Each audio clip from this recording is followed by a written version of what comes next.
So welcome to the toss on a very important day. It's a consolidation game, but still very important because, of course, next season the first draft pick would belong to one of these teams. So it's a very important encounter. With me today is the match referee, Mr. Carl Felix, the captain of the Bayleaf Blasters, and also the captain of the Saffron Strikers. We have the coin. Mr. Felix has the coin to the home captain. Head is the call. It is a tail. Can't believe you won the toss, a very important encounter nonetheless. What is it that you decided to do? We'll have a bat first. Any particular reason why you choose to bat first today? Well, we've been doing well with the bat so far. Batting first, basically. We have the bowling power to restrict whatever total we come up with, so we'll choose the bat first. How much you think it's gettable batting first? We're looking in the range of 100. Anything beyond that is a plus, so we just go there and approach it in the best possible way and try and win this encounter here today. What is the feeling like in the camp despite you not being in the top four? Well, the mood in the camp is the guys are kind of down at the moment, knowing that we haven't do so well all the way up in the competition. But however, a win today will be a form of consolation, so we'll go there and give it our best and try and win this encounter today. Any changes to the squad for today's encounter? We are out with Narayan and Dante. All right, thanks, congratulations, wish you all the best. I'd like to invite the losing captain for today, Charles. You lost the toss. What is that you were going to do if you would have won the toss today? We would have bowled first anyway, so I'm happy still. You're happy still. We know that you're not in the top four, but of course this game is very important. Of course it depends on the result. Our first pick in the next season is obviously very important. What's the feeling in the camp despite your position? I mean, everyone is feeling good. I believe we've played very good cricket, but certain stages of the game, I think we lost a lot of games due to bad decisions. But everyone is feeling good, and we're confident to come out here and get a win today. Any changes in the team for today's encounter? No, same team from the last game. Right. Congratulations, I wish you all the best in today's encounter. So the news on the middle is that the Bayleaf Blasters have won the toss, and they decided to bat first. Good afternoon, everybody. Yes, it's just about 12 o'clock local time here in Grenada. And this is the Spice Isle Dream 11 T10 tournament. We're winding out the last 2 days of this tournament. And what a fantastic tournament it has been. It started on the 8th of June. And it will culminate tomorrow when a champion will be crowned. A new champion will be crowned. And I'm saying a new champion will be crowned because the defending champs, they're playing today. That's the Saffron Strikers. And they're in the 5th and 6th place playoff between them, the Saffron Strikers and the Bayleaf Blasters. The Bayleaf Blasters in 5th position and the Saffron Strikers in 6th. The word from the middle is that the Bayleaf Blasters won the toss and elected to bat this morning. They're going to have a strike first. And the batsmen are out, as you see, the wicketkeeper, the bowlers, everybody's out. The umpires are out. And we're getting ready for the start of action here. With me is Clyde Rondell John. This is the penultimate day of this competition. Clyde, good afternoon. Good afternoon, Jason, and good afternoon to the viewers of this live stream. It's really wonderful to be here. It's the penultimate day, as you said, and we're looking for some action.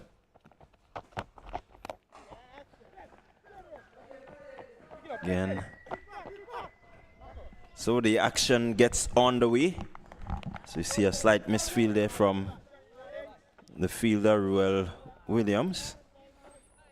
It means that Wavel Benjamin is off the mark.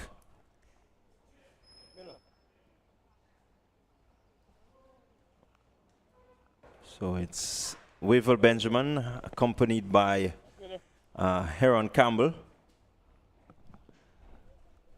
Yeah, Captain Campbell is out there, and he's looking to lead the charge for the Bayleaf Blasters. Again, good crunching shot. Back past the bowler and the runs. First boundary of the day. Well, it's a good way to start the day for him, Heron Campbell. He's due for some runs, and after today, well, he's going to continue remaining due if he doesn't show up today. And he started off pretty well. Yeah, good way to start for him. Has the ability, just needs to back himself, get the confidence going. Again, looking to go down the the wickets. This time just striking his partner. I think his partner failing to get out of the way of that one. It was hit pretty powerfully. So they get a single. Means that they move on to 6. Campbell 5 and Benjamin 1. Well, Benjamin has not really gotten going, not really threatening the bowlers in any way. And he too is also due some runs. Yeah, it's unfortunate for this team, the Bayleaf Blasters. I mean, they've come through the tournament without a few of their superstars, Devon Smith and a few others, and it has hurt them badly this year. But in conversation with Heron Campbell a few days ago, he did in fact say that it's been a tough one, but they're going to bounce back from it.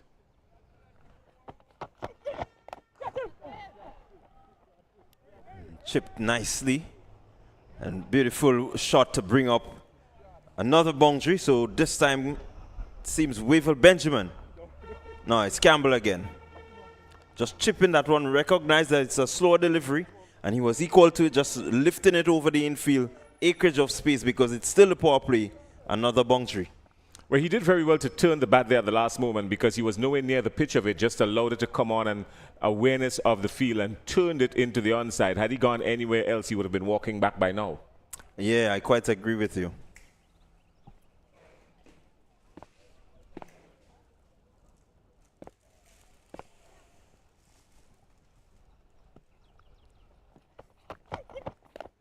Going powerfully again is Campbell, and this time finding the gap once more. So it's back-to-back boundaries. I think Campbell is ready to make a statement. It's the 5th and 6th place playoff man. You want to make sure you take that spot. What I noticed about him, though, is that the bat is turning in his hand just a little bit. If you take a look at the previous stroke, the last 2 deliveries, the bat turning in his hand when he was going through the shot. Even the shot that came down the ground for 4, there was some inner movement of the bat, which the bat was angling to the offside. I'm not sure if it's because he's not holding it tightly enough, or maybe it's purposeful. I don't know, but that's concerning. Yeah, I think it's concerning, yes, but he's still trying to assess the wicket. It seems like the bowler just ever so often changes the pace. And so he's just trying to make sure that he meets it with a good face.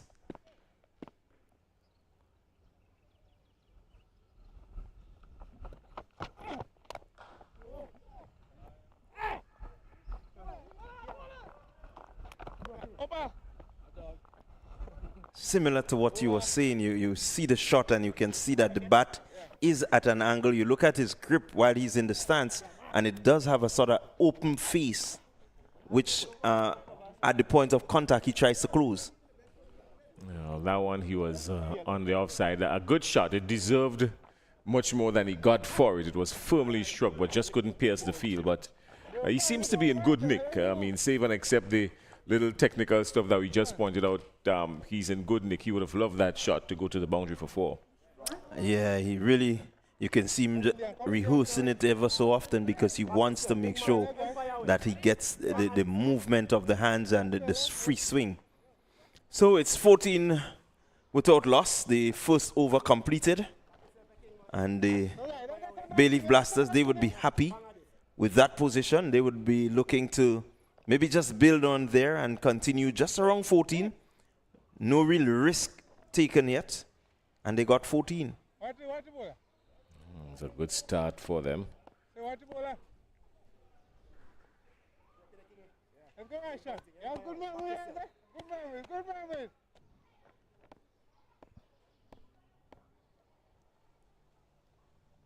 So, right, Sean Williams. Benjamin goes and finds the fielder. A smart catch taken there by Cyrus. Would you believe he dropped it? He dropped it. It Oh, went wow. straight to him and he dropped it. Oh, my goodness. One of the safest pair of hands on the field. So maybe today is the day for the Bayleaf Blasters. He is showing signs of some discomfort outside there. He was signaling to the dressing room. So just maybe maybe closing the hands a little bit too early, and he could have been struck on the thumb. That's what it looks like from here. But obviously a closer view will tell us the full story when the trainer goes out. Yeah, but he's got a safe pair of hands, Darrell Cyrus. Yeah, I mean, normally you see these deliveries. It was also a no ball. Just confirming there, so the signal will come from the umpire. So it would not have mattered, but you would still want to take these catches when they come to you, even if it is for good practice. Yeah, Cyrus, we know him to be a very, very safe pair of hands. He has a safe pair of hands. And to see him drop this one, it means that it really was hit with some power.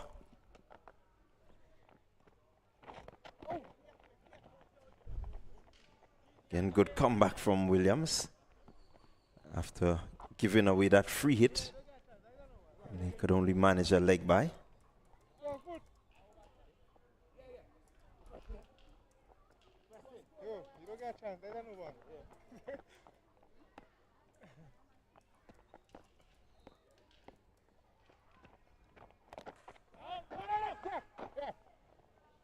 Again, good fielding by Joseph.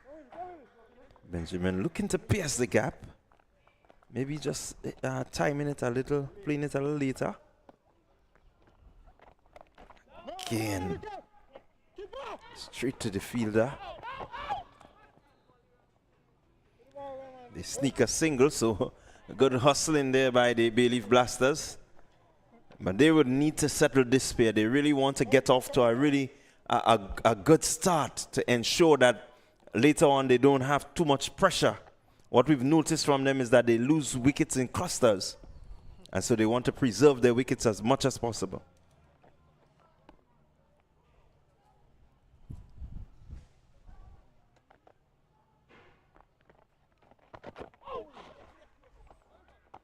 Again, down the leg side. Leg by signal.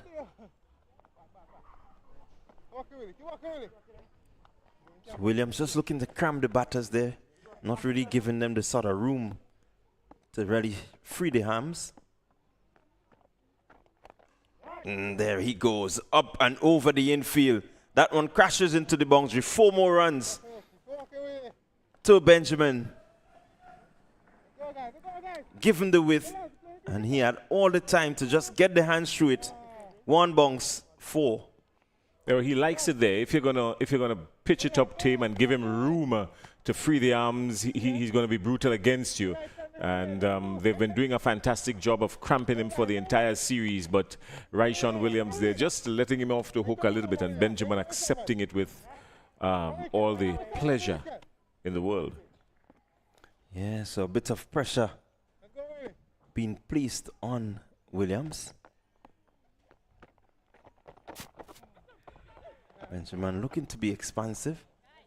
Again, just cramping him there, not really giving him room. And what you notice about that one is that Williams slowed it up a bit. So it seemed to be gripping somewhat when it touches the wicket. Well, he's not been using a lot of finesse. He's been very powerful, Benjamin. He uses every single opportunity to hit the ball as hard as he can. And we saw it in the just concluded over, where he played 2 balls directly to the fielders. Maybe just using a little finesse and trying to pierce the gap would have yielded some runs, but they turned out to be dot balls. So I think when a batsman is searching for form, you want to get off, and you want to get off well.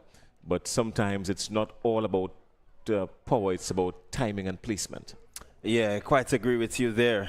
Timing and placement, and in this game can yield similar results to the big power shots that we see. Once you can time it and get it up over the field, it's beautiful to watch, especially when you're able to stay into, get the body into that position to really elevate the ball.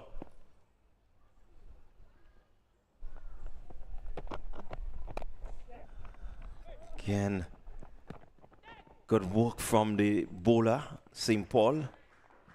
He's the one tasked with the third over of the power play. Notice Daryl Cyrus doing some rotation on his bowlers, giving Jamie Buddy the first over. He went for 14 and still trying to reserve him because a bowler can bowl a maximum of 2. So maybe just not wanting these batters to settle too early. Yeah, that's one of the strategies to help keep the scoring down.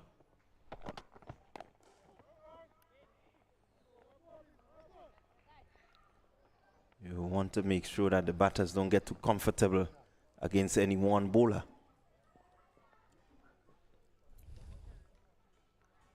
So a lot to look forward to. We still looking for these two to become very explosive. They're not going too badly, but hope that they would signal their intent.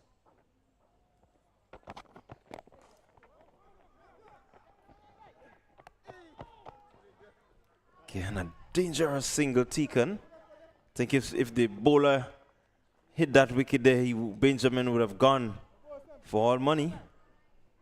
You know, what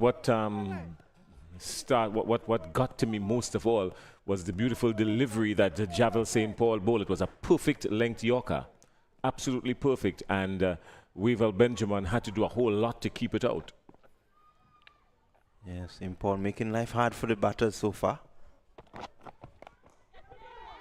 This one is up. It's high. It's going. It's dropping in no man's land.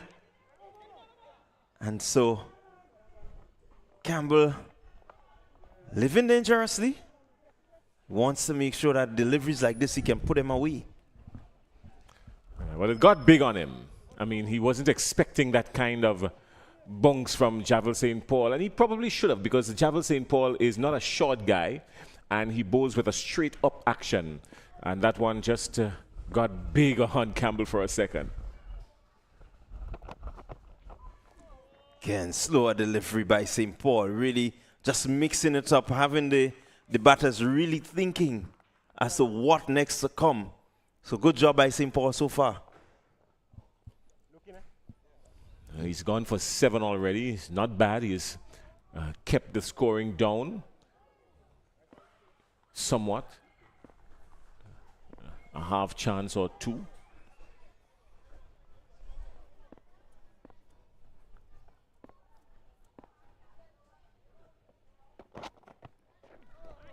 Again, good delivery. This one a bit more pacey. Benjamin really didn't have time to play that shot. And so at the end of the third over, it's 26 without loss. The Bayleaf Blasters, that over by St. Paul going just for 3 runs. So it's really, he's done well. Yeah, well, I think what Wavell Benjamin just did there was give the bowler a psychological advantage. And I tell you why I say that, because the bowler rushed in, that's Javel St. Paul, a quicker one, and Benjamin was nowhere near playing the shot, but he still forced and went through with the shot. That would give the bowler the encouragement to say, okay, you can't play those, I'm going to come at you when next we meet again. Had he just allowed it to go past, it would have, well...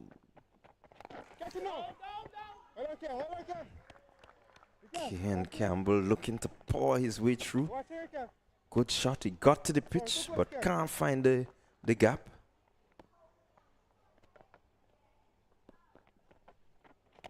Going again. Going hard. They look for one. And they're going to pick up an easy 2. Good placement. Just getting it into that vacant mid-wicket area. Yeah, he's not sure on the offside, Campbell. I tell you why. Because the previous delivery, he played it directly. That looks to Kem Charles outside there in cover. Again. Beautiful shot. This time he got the gap. Hitting straight back past the bowler. The fielder there at mid-on, no chance to cut off. I think this is what he has been looking for the longest while. Yeah, Daryl Cyrus was... beaten from the start of it. It was firmly struck.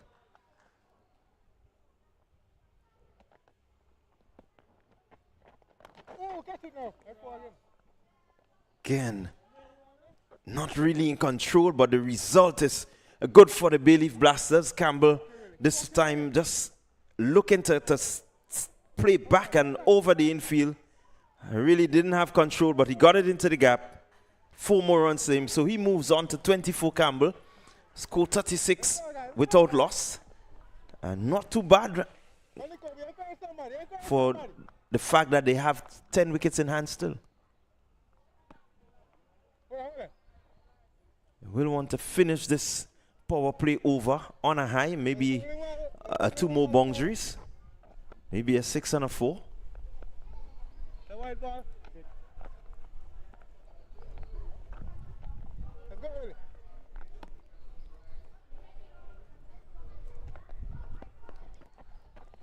Going again is Campbell. No contact. He's losing his shape now. He has to stay composed. I think he knows he wants to finish big on this over, but finishing big also means preserving your wicket.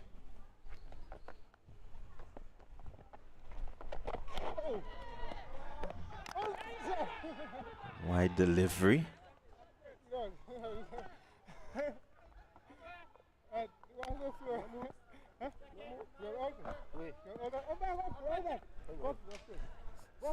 So they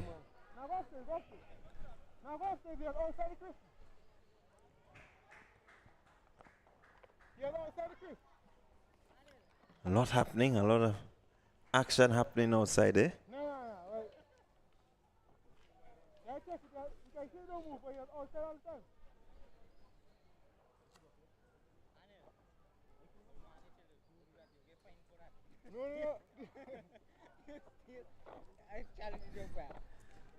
So we don't have any action taking place as yet. The umpire's just deliberating.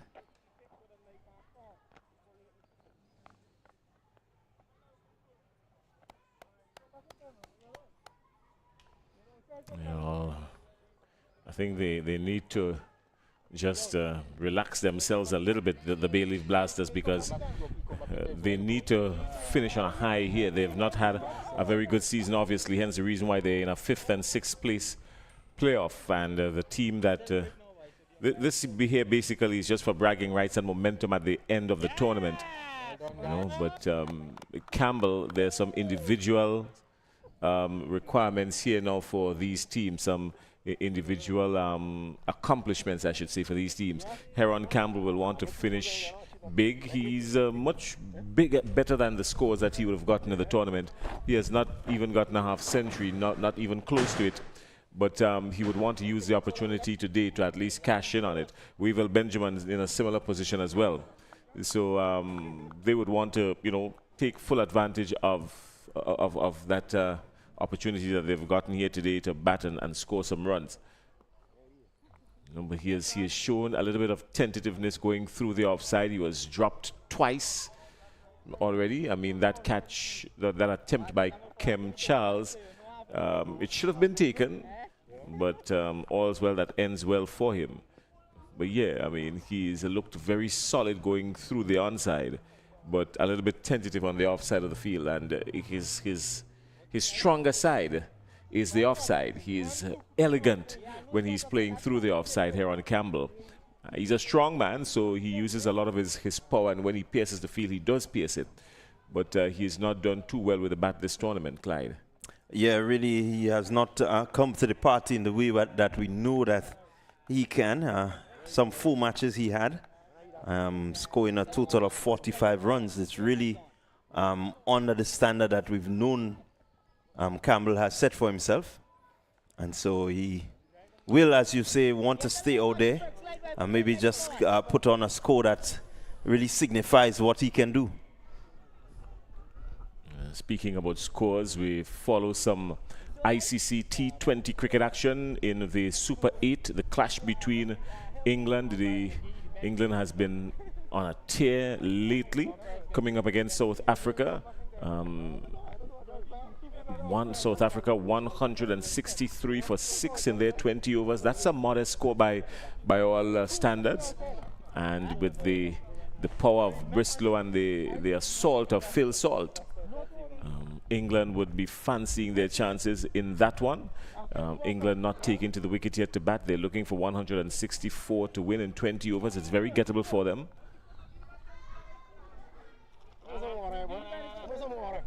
Yeah, 164 is definitely gettable for England.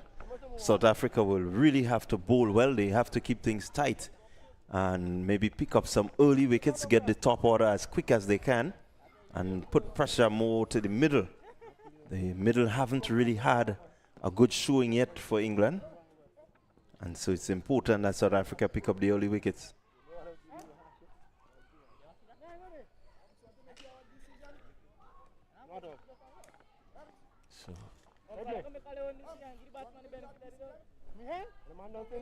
Still trying to figure out what is the hold up. It's been way too long now.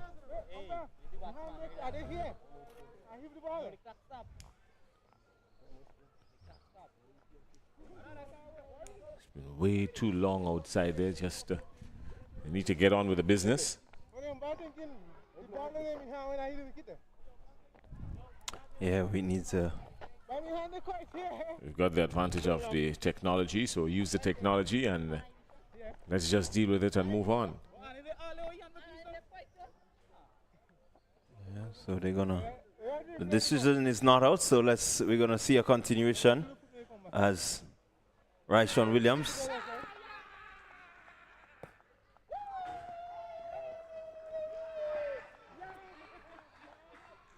The decision coming in is out.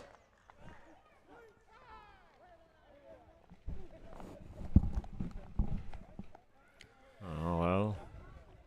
I'm as baffled as you are, Clyde. Yeah, it's.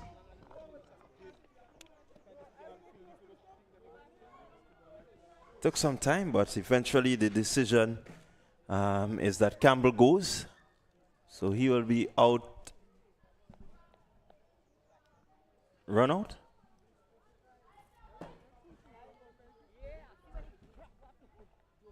Your guess is as good as mine. He's walking out with 24 to his name. After 22 minutes outside, out of those 22 minutes, he probably spent about 6 minutes just standing waiting on a decision. Yeah, again, Campbell guilty of not really being too aware of where he is. Need to, as a batter, you always want to make sure that you in your crease, especially when the keeper is up to the stumps. You don't want to leave anything to chance. I think he has left too much to chance there, and it has worked against him.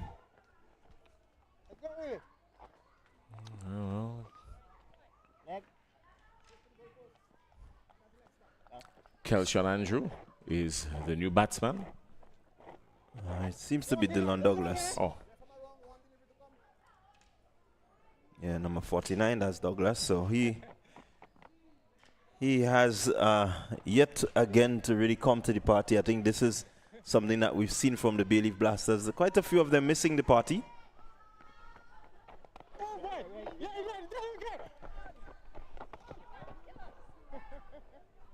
So the final decision is Heron Campbell, stumped by the wicketkeeper Anil Matthew of the bowling of Rayshawn Williams for 24. Well, the Saffron strikers, they will be happy for this. Picking up a wicket in this fashion, really, it means that they have absolutely bought one. Haven't worked hard for it, they bought it. And so we may want to deliberate whether he was out-stumped or not, Jason. The keeper throwing the ball. I am not even going to engage in that deliberation. I tell you why. I think a whole lot of time was spent outside there on it, and time that cricket could have been played. And so I'm prepared to wrap it up and put it in a gift wrap paper and ship it away to file it away under activities concluded. Yeah, I quite agree with you. It was a whole set of comedy behavior. But it's Javel St. Paul, and he's going to be bowling the 5th over. Full delivery. Just stroke down to the man at long on. They get one. So the Saffron strikers, they look rather relaxed today. Yeah, the mood outside there is maybe they weren't even interested in playing. I get that, but if you're going to love the sport, then hey, come on, you've got to enjoy it.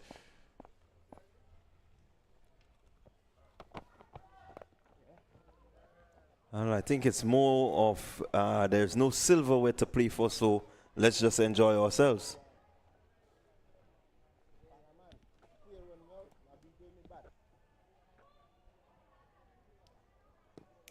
They need to really look at that. Once you're out there, you want to ensure that you showcase your skills.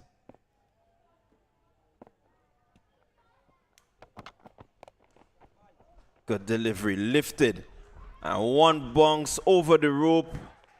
Yeah, it has gone all the way for 6. So St. Paul just guilty of straying down the leg side there. And Douglas turning inside of it nicely. Just lifting it over deep backward square for 6. Yeah, he did well to make connection with that. That was more timing than anything else. He picked it up nicely, looked at it onto the bat. That's Douglas. And he has scored some runs for this team. I think he was one of the batters who would have kept them in contention to the point where they were just right there all the time. Just right there. Again, just have another throw at the stumps. A direct hit from St. Paul. That was outstanding cricket. He is bowling with his right hand, but he got his throw in with his left hand and hitting the stumps directly. I think he's gone. I think Weaver Benjamin is in trouble. I think he might be in trouble. I'm not sure if they referred it upstairs. We were looking at the replay. But, yeah, surely they would have referred it to the third umpire. I think it might be some anxious moments here for Weaver Benjamin. I mean, Javel St. Paul was exceptional. He shows quite clearly that he's ambidextrous. Yeah, definitely ambidextrous. The turn and throw. He seems to be in. Oh, just there. It's rather close. He dropped the bat at the very last split of a second. Okay. So the final decision is not out, and if Weaver Benjamin has any more lives, well, I'll be surprised. He has used up all 9 by now. Again, pace on delivery, and Benjamin just swinging through, not really keeping his eyes on it, not looking to hit it. You wonder if he connected, where it would have gone. Just seemed to have a whiff at it.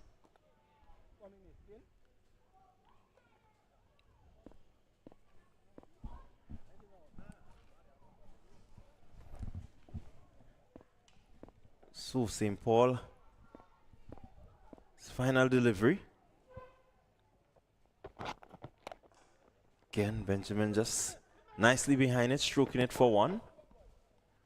Yeah, well, that's what he has to do. I mean, when you're looking for form, Clyde, it's not about just blasting everything that comes your way. You've got to feel the ball coming onto the bat, use the pace of the bowler, knock it around, pick up some singles. There isn't anything to play for, really. And once there isn't anything to play for, you're not against the clock, you're not against the gun. You've just got to take your time and play a good knock. Yeah, I quite agree with you. Spend some time out there in the middle.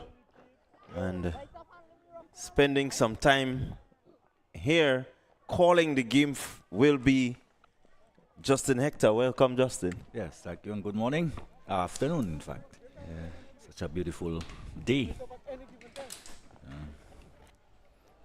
Well, Justin, what we've seen so far is pretty pedestrian. Seems to be not really going anywhere. But one hopes that somewhere these players will just pick up, and recognize that it's a game on still. Yes, and what we have seen also is that most of the excitement came through the fact that, we say that this game is a game of millimeters. As they were really pushing it to the 40s.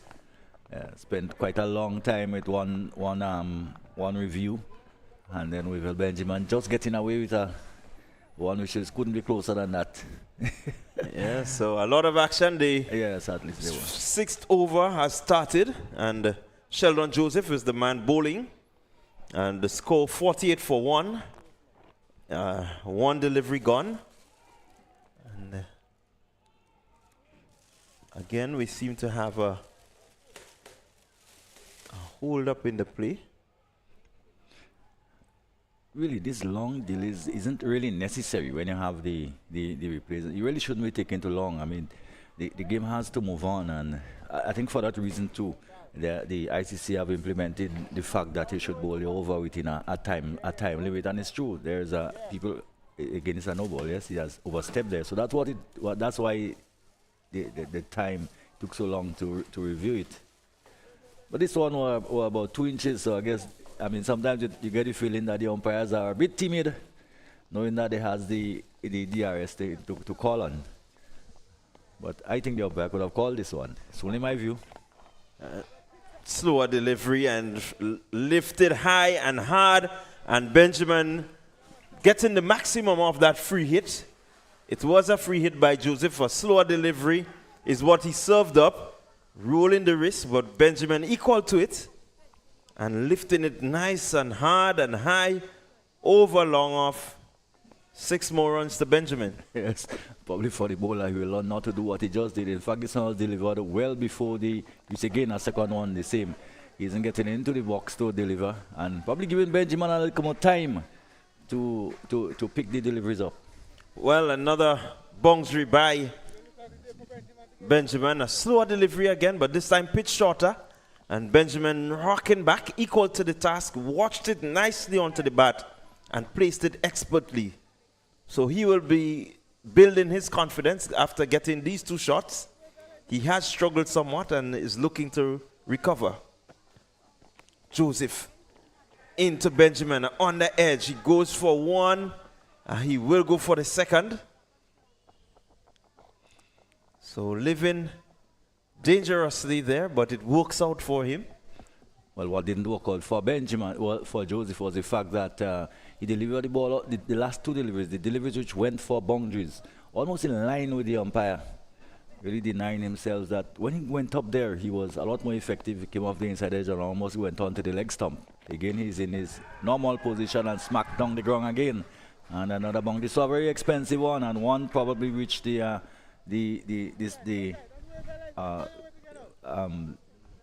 Saffrons. Well, welcome, because they were falling a little bit behind in terms of the rate of scoring. Yeah, well, the Bayleaf Blasters, they've now rushed on to 65 for 1 rather. Again, Joseph shot over length. Benjamin can't do much with it. Another no ball.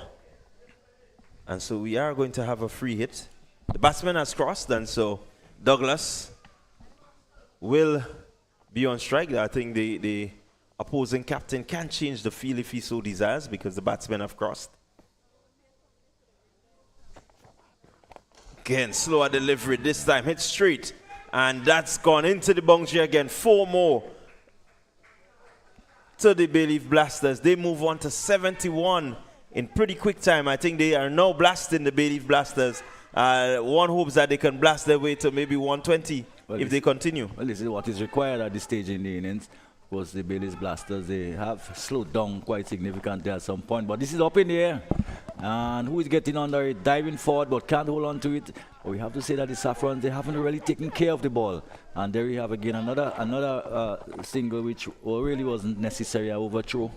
So one of the things in cricket, especially when you're out in the field, you have to take care of that ball. You have to take the chances, the half chances. Sometimes you have to try to gobble them up if you are to control things. Yeah, so the Bayleaf Blasters, they're living on the edge. Really some sketchy work done by them. Even the run in between the wickets just seemed to be a bit sketchy. So we look again, another no ball. Probably he may just have. Yeah, another no ball coming in from Joseph. So the over not yet completed. This is really untidy on the part of the Saffron. They really had an indifferent season. Yeah, really didn't. The defending champions really didn't come to the party this year.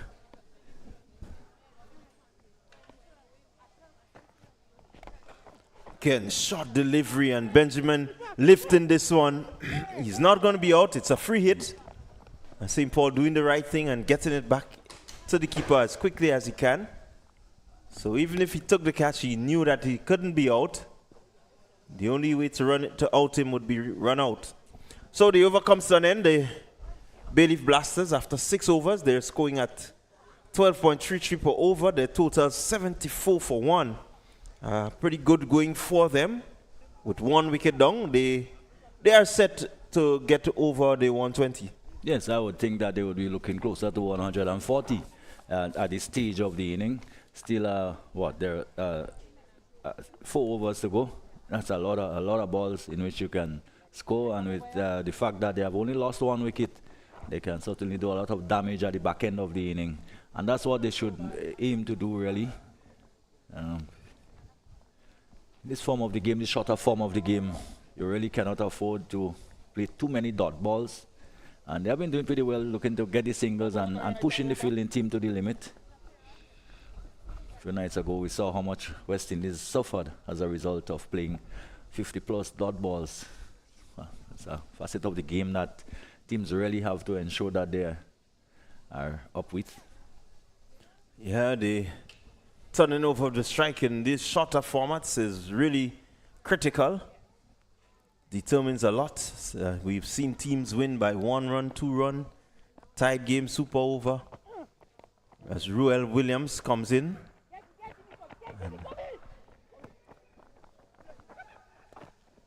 Again, a bit of slack work there by the Saffron strikers. Where there should be 1, the batters are able to convert that 1 into 2. So the fielder down there just sitting back a little too much. Need to be on his toes.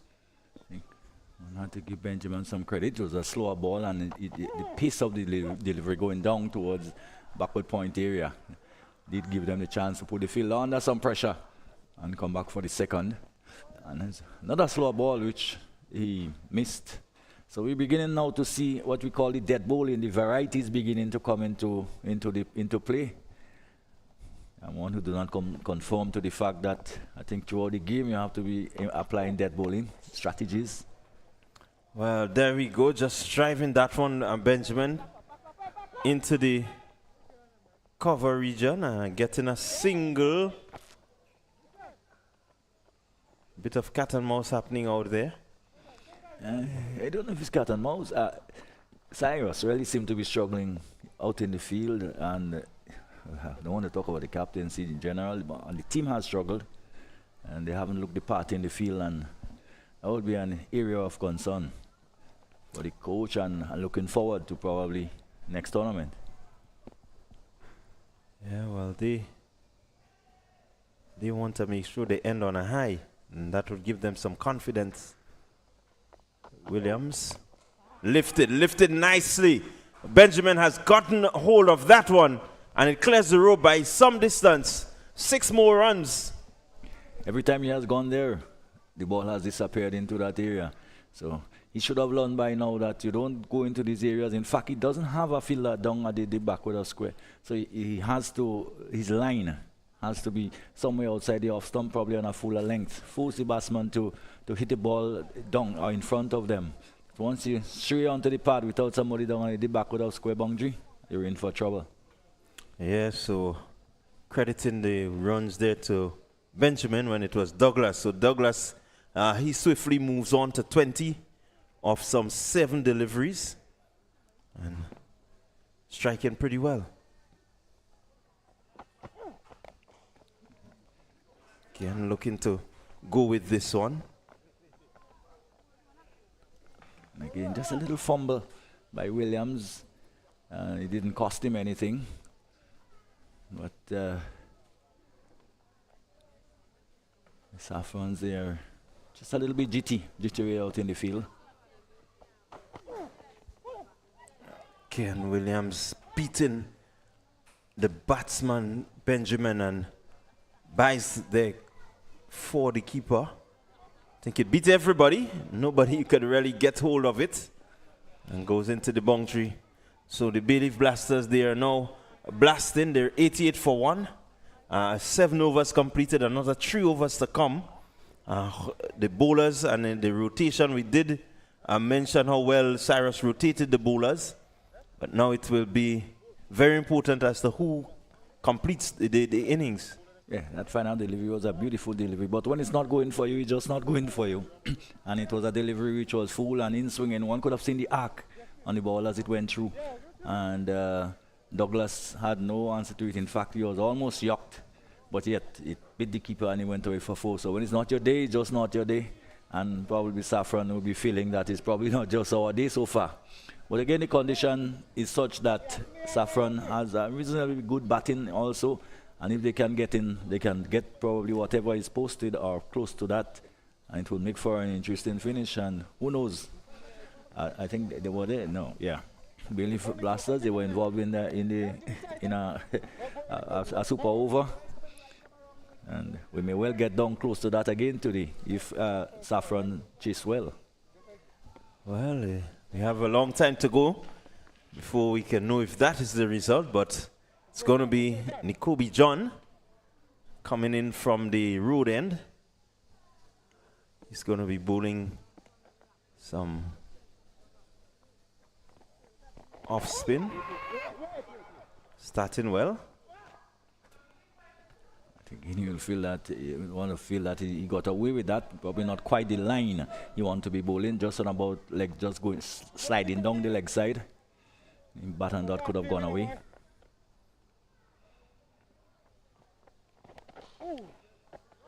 Yeah, I think he knows Douglas well enough that he wants to stay away from giving him room on the offside.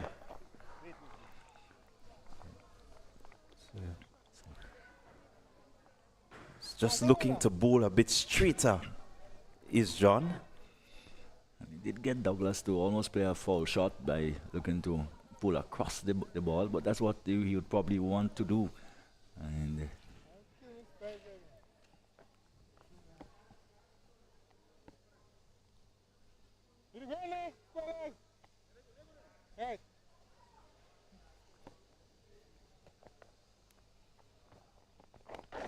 again, John just aiming at the leg stump there somewhat. Nicely weighted delivery. Batsman thinking about the second, but at the right moment they cancelled. It didn't cost them anything. Right, so just looking to take the hitting arc away from the batsman.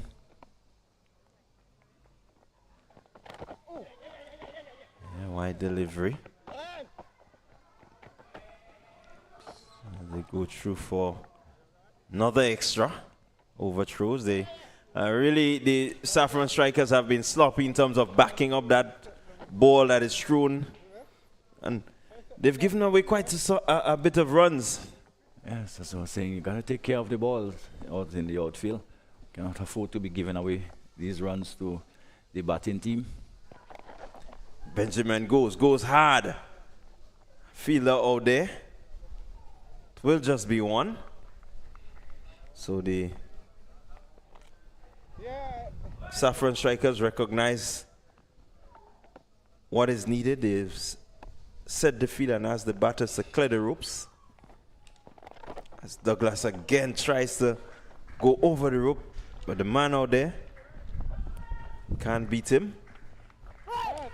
Yes, this time Benjamin looking to Douglas, yes, looking to hike it out into the onside. And but good line again, good length.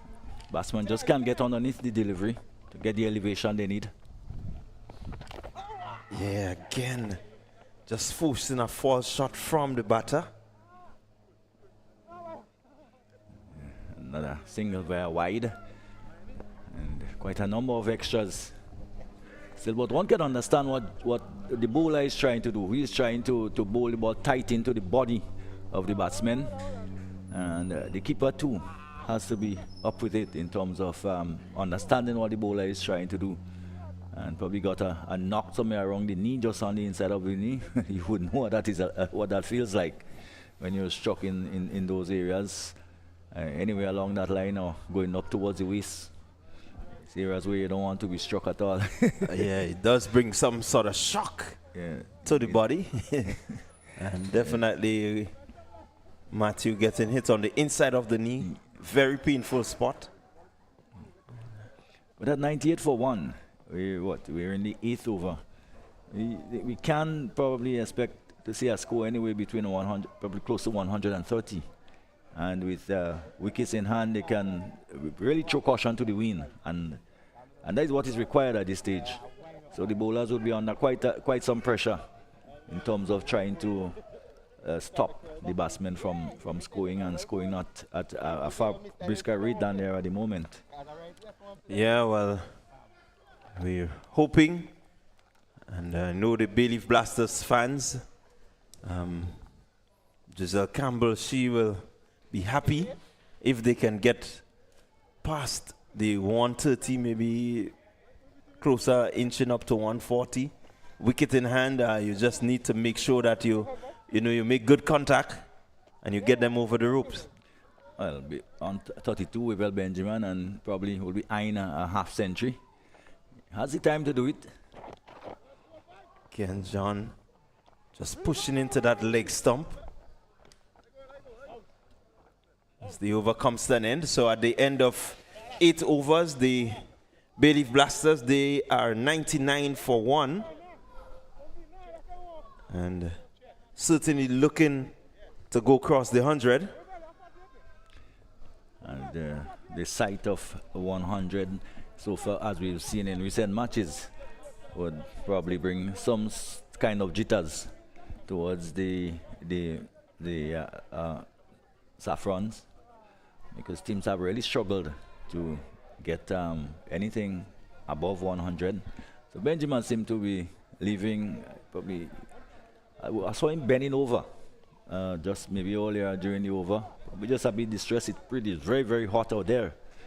And probably if you're not well hydrated or thing like that, you will really struggle out there. So not a bad thing though, as we see Black's Joseph coming on. And we know his ability to hit the ball a very long way. So this could be part of the strategy of the Bayleaf Blasters. Well, Benjamin,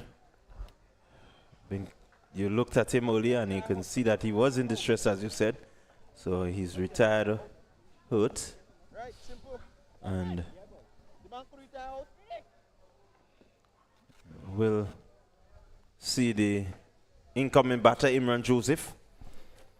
Again, one of the batters from the Bayleaf Blasters who we know can really power the cricket ball, but has not come to the party.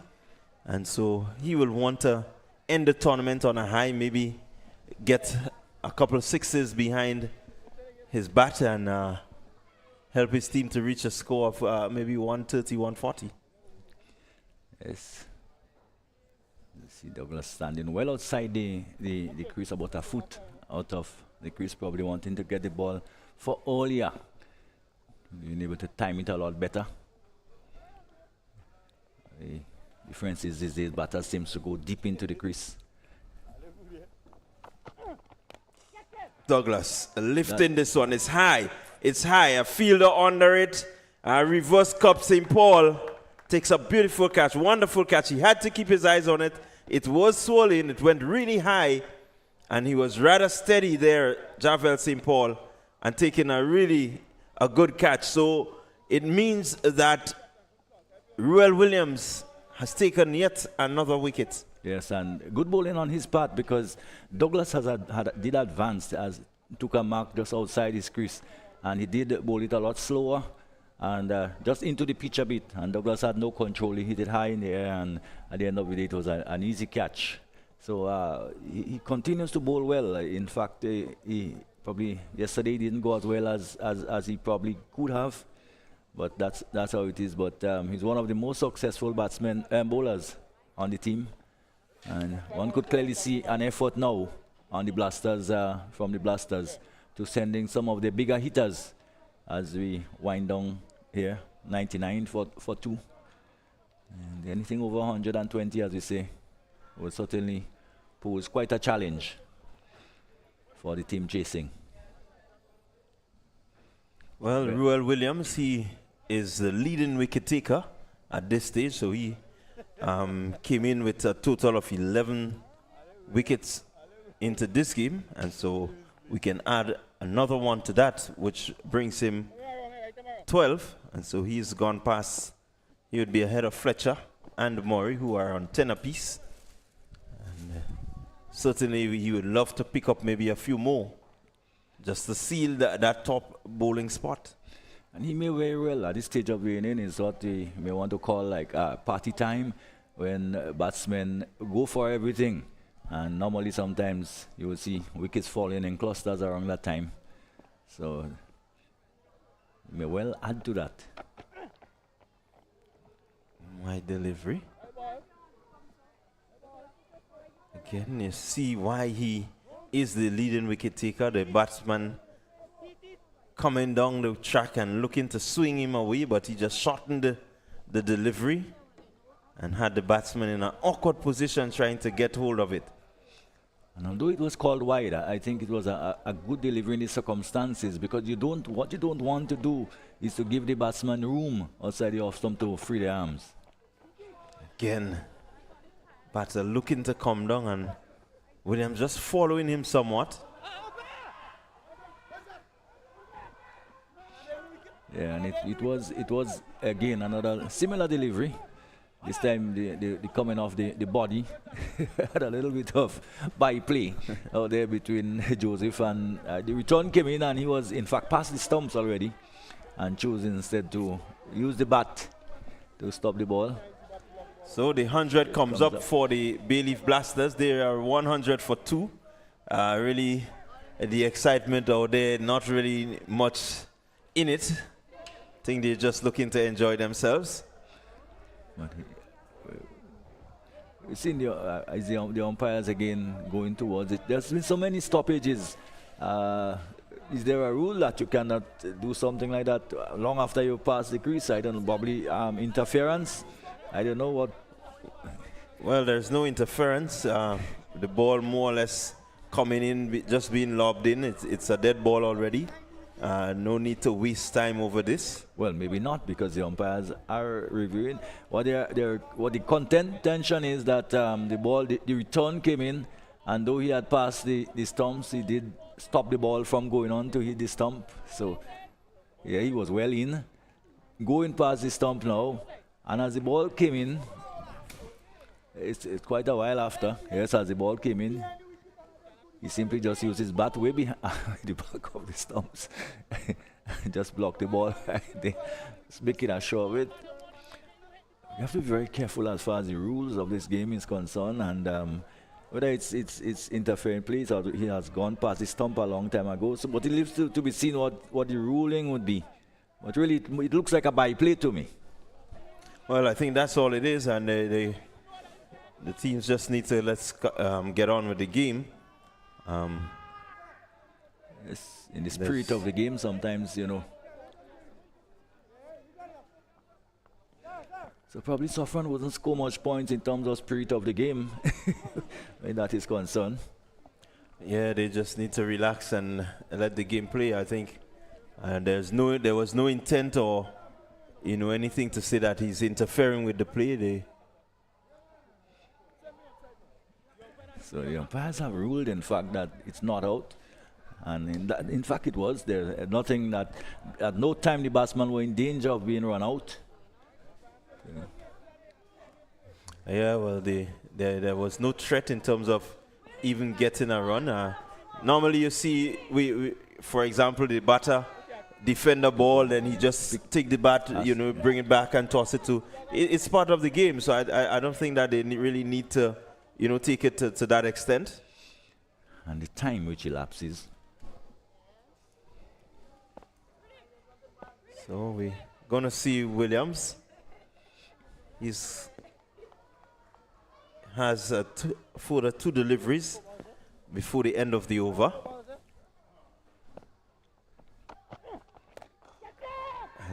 Joseph looking to cross the ropes, could only get it to long on.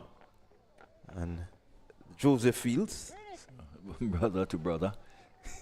So, oh, they have felt being out there. Yeah, your brother hit the ball down to you in the air and you have to get him out caught. well, you have to do what you have to do. Your team comes before your brother. Okay. Belfont looking to crash this one through the offside rather, and could only get it down to Williams. So the Bayleaf Blasters 103 for 2. Rather long over. It's a result of probably some of the unnecessary activities which took place. Williams bowling, Joseph going again, and this time he's caught. Really not getting the sort of connection that he wants. You look at him swinging, the leg goes one way, the bat goes the other, really ungainly. And the result is exactly what it is. So if you are a youngster looking at this game, this is not what you really want to do. You want to make sure you get the foot across to the pitch and get the ball on the offside, which is where it was delivered. You don't want to take it from the offside and try to get it to the onside, because it would just peel off the edge. Maybe it's a case of not keeping your eyes on the ball again. It was another slower delivery, just running the hands down. The delivery almost a slow off cutter. And of course, Joseph, who looking to hit it out of the ground, lost his shape, lost his form. And when that happens, you're really asking for trouble. And another wicket for Williams. And who knows, as I said, he still has another delivery to go. And certainly he's had a wonderful tournament. And he has shown quite a high level of skill in terms of his execution. And that's what we want to see. We want to see bowlers thinking batsmen out, foxing batsmen out. Again, Williams bang on target. Really, that's been the feature of his bowling, Ruel Williams. He's been wicket to wicket, always asking questions, the slower deliveries, the one that swings out, the full-pitched Yorkers. He's really bowled well, and well deserved to be at the top of the standings when it comes to the wicket takers. Yes, I think probably being let down by the fact that the batsmen really haven't produced in a manner that they should, but he has certainly done his part with the ball, and probably not get also the type of support that he should have, he probably needed at the other end. He should have probably gone a longer way in helping his team in going further in the tournament. Well, he 1 over remaining in the Bayleaf Blasters innings, and it's 104 for 3. They definitely want to end this on a high. So, looking for maybe 15-20 runs off this over. Well, Handel Stafford, who in earlier matches has started and has batted up the order, he has come in now. He has progressively dropped down the order. Again, maybe a case of production and probably not.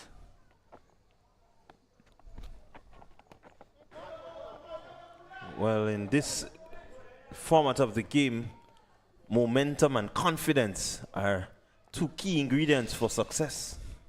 Being able to put the momentum into your innings and really having the confidence to strike the ball cleanly. As he goes again, this time up in the air, and another catch taken.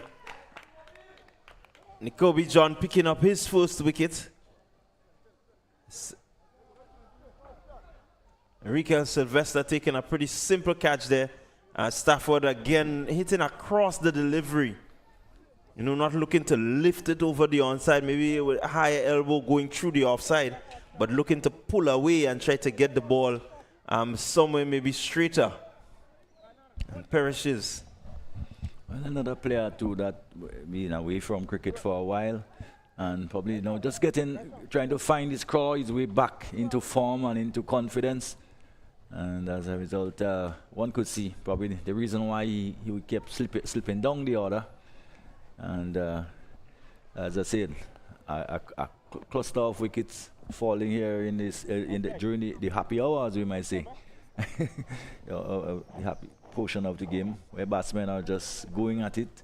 Of course, the good thing about it, they have only lost 4 wickets because they did get too close to 100 for the loss of only 1 wicket.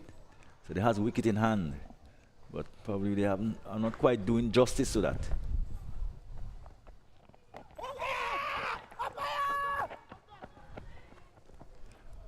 They just seem to be just either missing the off stump or being pitched outside leg stump and going across the batsman, taking him on his pad. We look at it, yes, probably pitch outside, just outside the leg stump, and that looked to us to be missing off stump quite comfortably.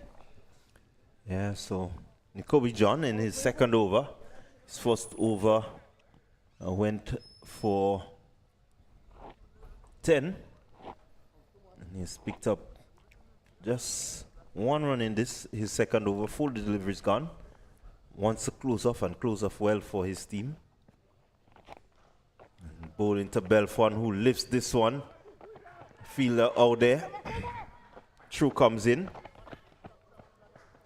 Good run, 2 runs taken. Yeah, a little bit disappointed that he didn't get hold of this one. But again, just losing the form, losing the shape. So as a result, he wasn't able to hit it as cleanly as he wanted. Probably would have been better off going straight down the ground.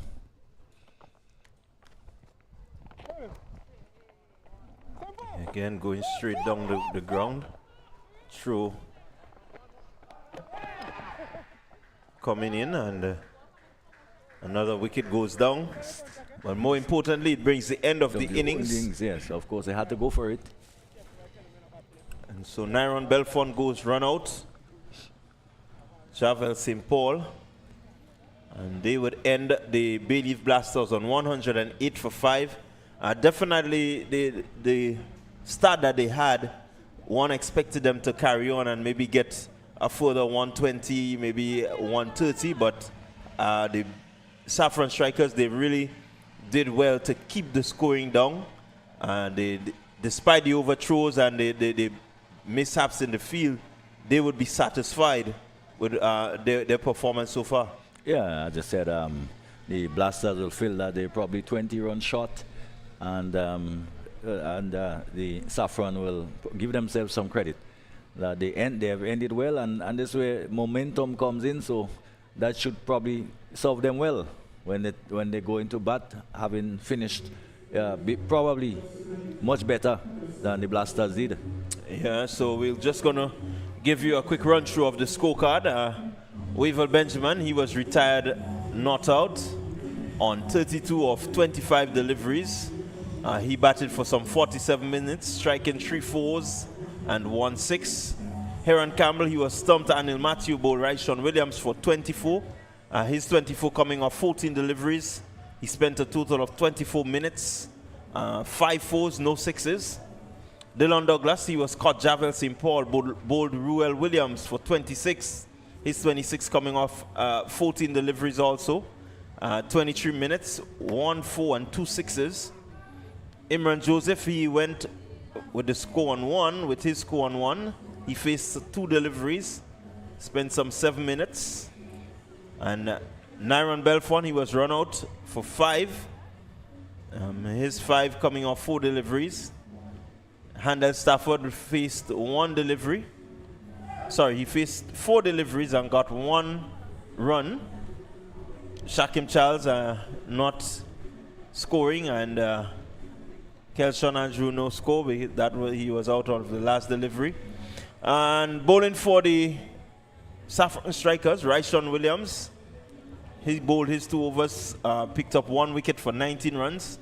But the pick of the bowlers being Ruel Williams, 2 overs, 15 runs, 2 wickets. Very important 2 wickets. The other person contributing in the wickets column, it was Nicobi John. And his 2 overs went for 14 runs. So there you had it. The first half completed. We await the chase. The Saffron Strikers, they would chase 109 for victory. See you in a while.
everybody.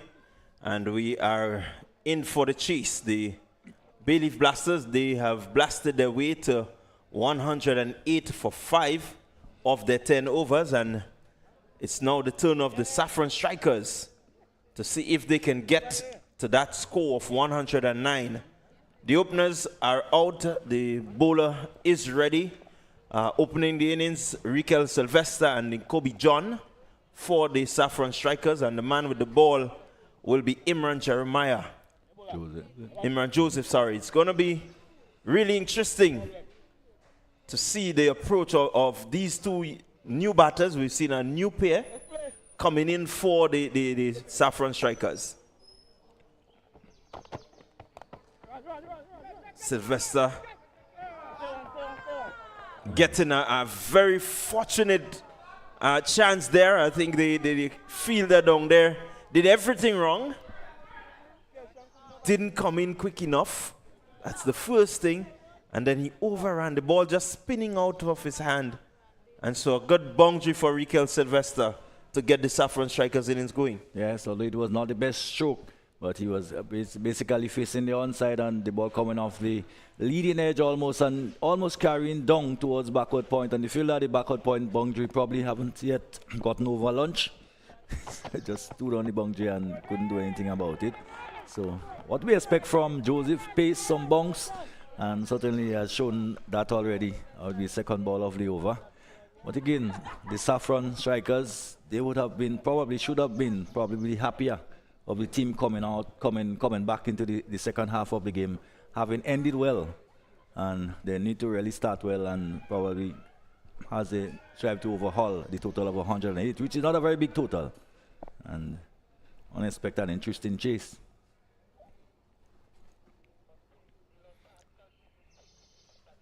Well, the batters need to settle in as quickly as they can. They need to ensure that they do not lose quick wickets. Put on a solid partnership. Ensure that the power play is one that they win. And then they can calculate from there as to how much is needed. Well, last two deliveries was two pretty decent deliveries. They were just back of a length. And probably, if anything, just shaping away from the right-hander. And Sylvester not being able to lay bat on them.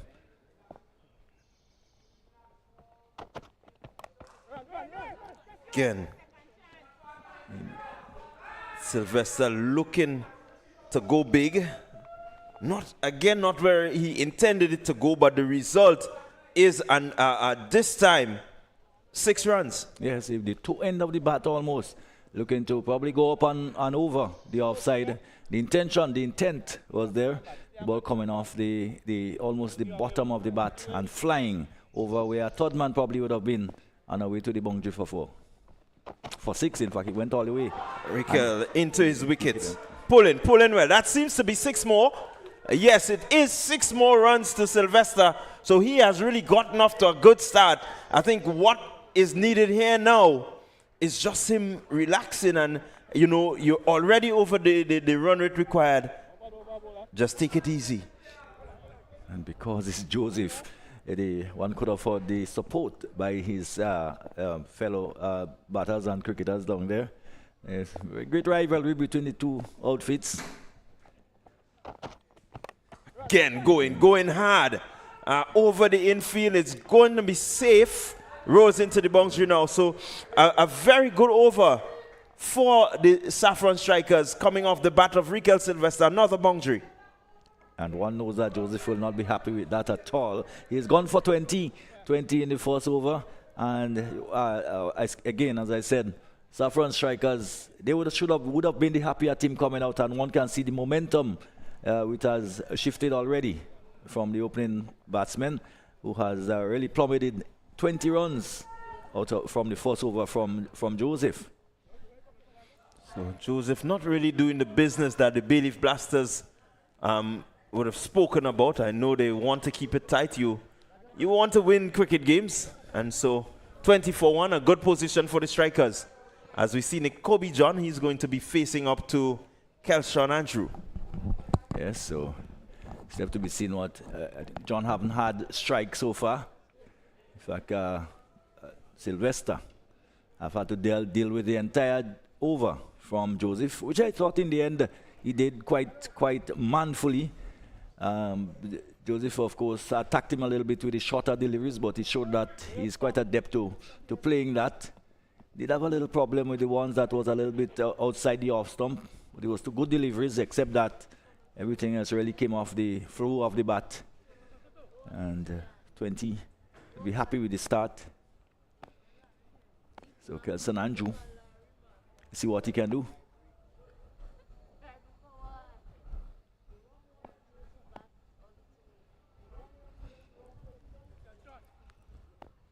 Just hope that there will be a better flow to the game. You want the game to flow, you want, not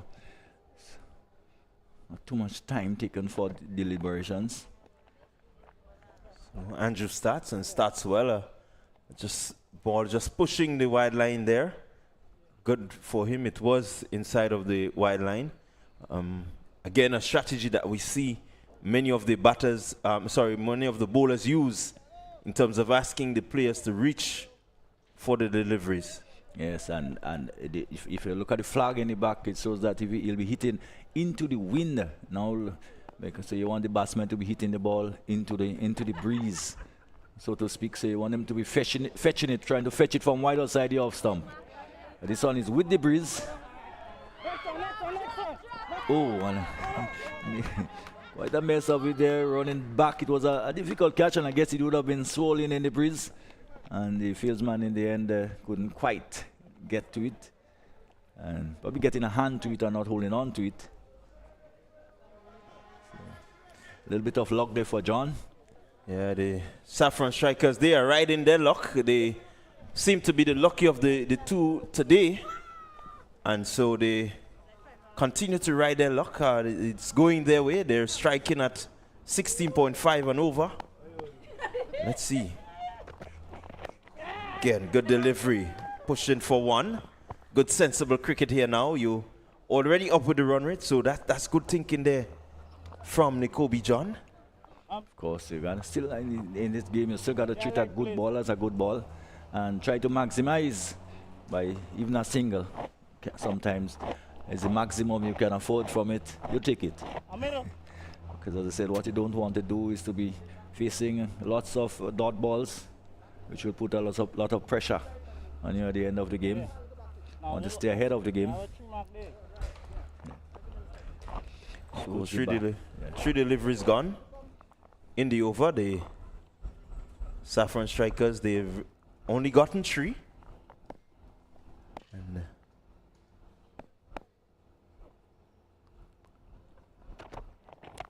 shot delivery, and again misfield there by the keeper. Let's see what the signal will be. Signal a bye. Keeper not really collecting cleanly, but you see the intent from the Saffron strikers. They want to use the power play to their ability. 24 without loss. It's 2 more deliveries remaining in the second over. And so they will be happy, the coaching staff of the Saffron strikers. Yes, the attitude is, I'm going to press my luck. They got to keep pressing. They got to keep pushing.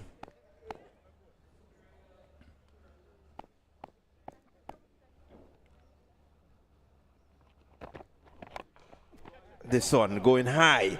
Does it have the legs to go? No, it doesn't. It goes straight to Joseph. Imran Joseph taking a pretty easy catch there. And the Saffron strikers, they lose their first wicket. It's Nikobe John. He goes for 3. Caught Imran Joseph, bowled Kelson Andrew. And really not the sort of shot that you expected. Again, just a little paced off delivery. One can see Andrews probably again just running his hand on the side of the ball, and as such the ball wasn't there for the hit, and Andrews looking to fetch it from just around off stump and only managing hitting it high into the air. As I say, it really wasn't there. The toe end of the bat almost, and it went high into the air, and Joseph almost didn't have to move a muscle and just accepted the catch rather gleefully, rather easily. No real celebration. And they've lost their first wicket for 24. which is still in a good position, good place. 9 wickets there. Current rate is 13.9. Asking 10, just to squat about 10 runs per over for the remainder of the overs. And this form of cricket in this day and age, it's not a too difficult job having to score 10. That's 19 now. And the batsman had to take his gun. That's 19 now. Of this rule that you has to be at the crease within a particular time, so as to take your guard, and the bowler has to be ready to bowl. Okay, so just one delivery from Andrew to complete the second over.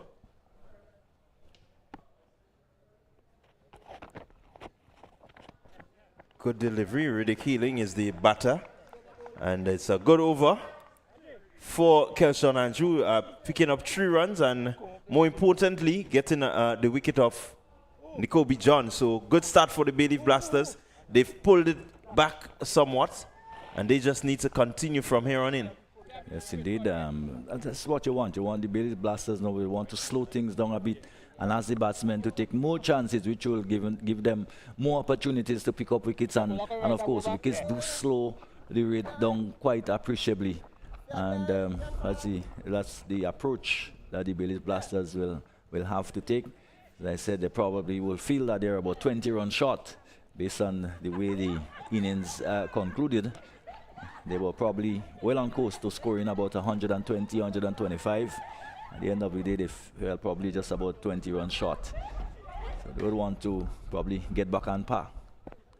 So it's going to be Richard Rogers. He's taking up the attack from the pavilion end. Richard Rogers, a leg spinner by trade. He's going to be bowling to Sylvester. Sylvester goes over the infield. This one will find the space necessary to go across the ropes. 4 more to Sylvester. He moves on to 24. And the Saffron Strikers, they would move up to 28. A bad delivery. Really given the width there, Sylvester, and throwing the hands at it. Got a good connection. Again, just over it went, and again, the very bottom of the bat, the toe end of the bat coming into play there. And in the end, Sylvester was lucky to clear the top of the mid-off, and it went away for 4. Rogers this time going straight. Sylvester equal to it. Hitting straight. Misfield there from Joseph. Batter's not really ready to capitalize. And I got a feeling that they could have, or they should have. It was a big fumble, but didn't get a handle on the ball at all. But it has to keep going. They has to keep going. They cannot afford to grind to a halt. It was the previous over went for only 3.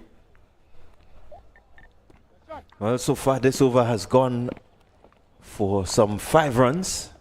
Let's see if Healing can really continue the onslaught and maybe get this over to be another big over for the Saffron Strikers. They need to have some momentum.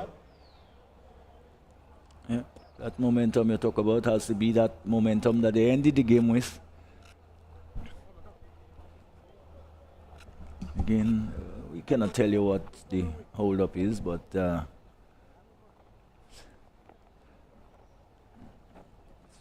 really taking quite a bit of time.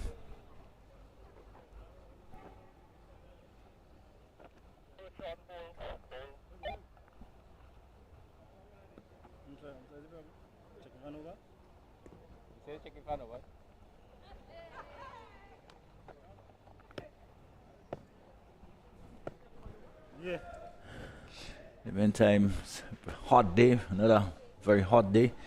I guess Jason will tell us when he comes on commentary what the temperature is and how it actually is feeling at a time like this. I think he didn't give us the information. He didn't tell us that this morning. I don't know why. Well, it's a beautiful, hot Grenadian day in the beautiful Lasages. And it means that cricket, lovely cricket, will be played. Rogers. Misfield there by Stafford. But it's hot, it's humid, it's everything good for cricket is going on, and so far the Saffron Strikers, they're doing good in the middle. So whatever the heat is out in the middle, they are actually working well with it, and they just want to continue.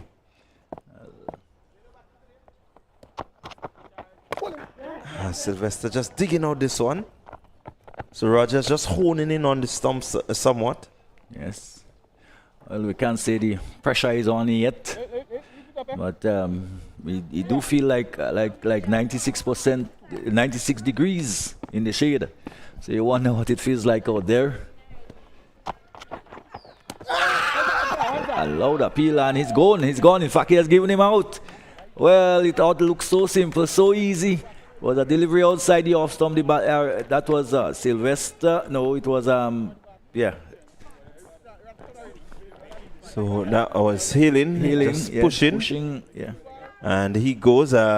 Ball seems to have taken the outside edge and going into the gloves of keeper. Smart catch by Wavell Benjamin. Really did well to hold on to it. Was the faintest of it. You didn't see much deviation, but his glove was just in the right position. So Hailing goes again. Not really. He got the opportunity to do something big, and hasn't really stamped his authority. And what make the catch even better as we look at it one more time, you will see that in fact, he's left-handed, so the bowler, the wicketkeeper must have been slightly unsighted, but as I said, the glove were in the exact position where he needed to be. He was up pretty early though, but he left the glove at knee level and the ball just went straight into it, and he was given all caught. So another wicket has fallen, and I think as far as blasters are concerned, that's what they need to do. They can only slow the Saffron Strikers down by taking wickets.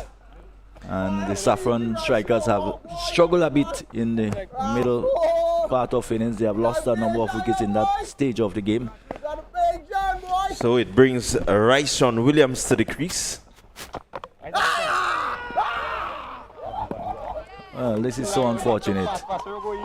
So unfortunate. I'm going to question the fair play here.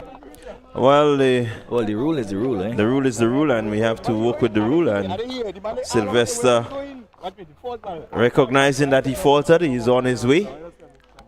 Not really waiting on the umpire's decision, because I think he knew that he was out there. So, really, not what you want in terms of spirit of game, but that's part of the rule, and the rule is the rule, and you continue with the rule. We're yet to see the new batter. I did have the feeling that Javel St. Paul, the bowler himself, never got into his delivery action in any way. I don't know. I think the rule. I'm not sure about certain about the rule when it says that the bowler has to be almost in his action, but it didn't seem like he may have spotted that early. As we see, let's see what happened there. The hand didn't go over.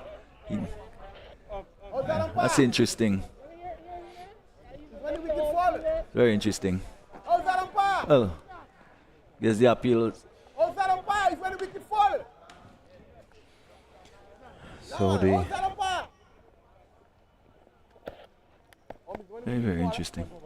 Well, but the fact remains that they have lost a second wicket and a third wicket. They have lost a century for 31. Again, that's a different scenario now. So we. I mean, 90 seconds, you don't have to check up.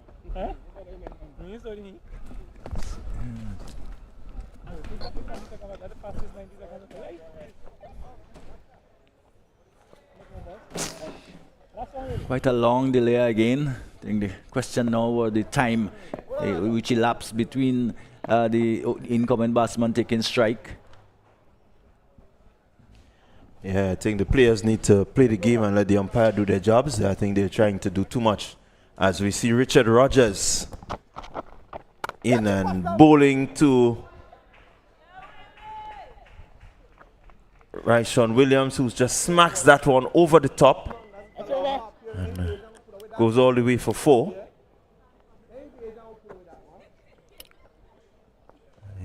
Really a good shot, good. He's standing in a good position just to get it over the infield, Ryshawn Williams. And we know that he can hit the ball and hit it a long way. So 35 for 2 as the over comes to an end. It's the end of the third over. Going just around 10.94 per over. Or 11 rather. 11 and a half. So that's not bad going for the power play. One more over remaining. They want to get out of that power play really in a good position. The run rate required is only 10.57, so they were up ahead of it. No need to panic. Just build a partnership from here, and definitely the Saffron strikers will get home. It's pretty clear though that there's some tension out there, and as I said, players do need to relax and let the game flow. So it's going to be Andrew to St. Paul. Short delivery. St. Paul thought about it, but seemed to have changed his mind somewhat. And Andrew will want to close off. This is his second over. He's gone for 3. And done well so far. Wants to close off nice. Mixed his pace up very nicely. Again, bowling to St. Paul, short delivery. Not finding the gap, St. Paul. St. Paul was just coming in, well, just have to pick up the pace and bounce of the wicket. Well, in fact, he was there, so and he should have had an idea as to what the wicket is like, having fielded first.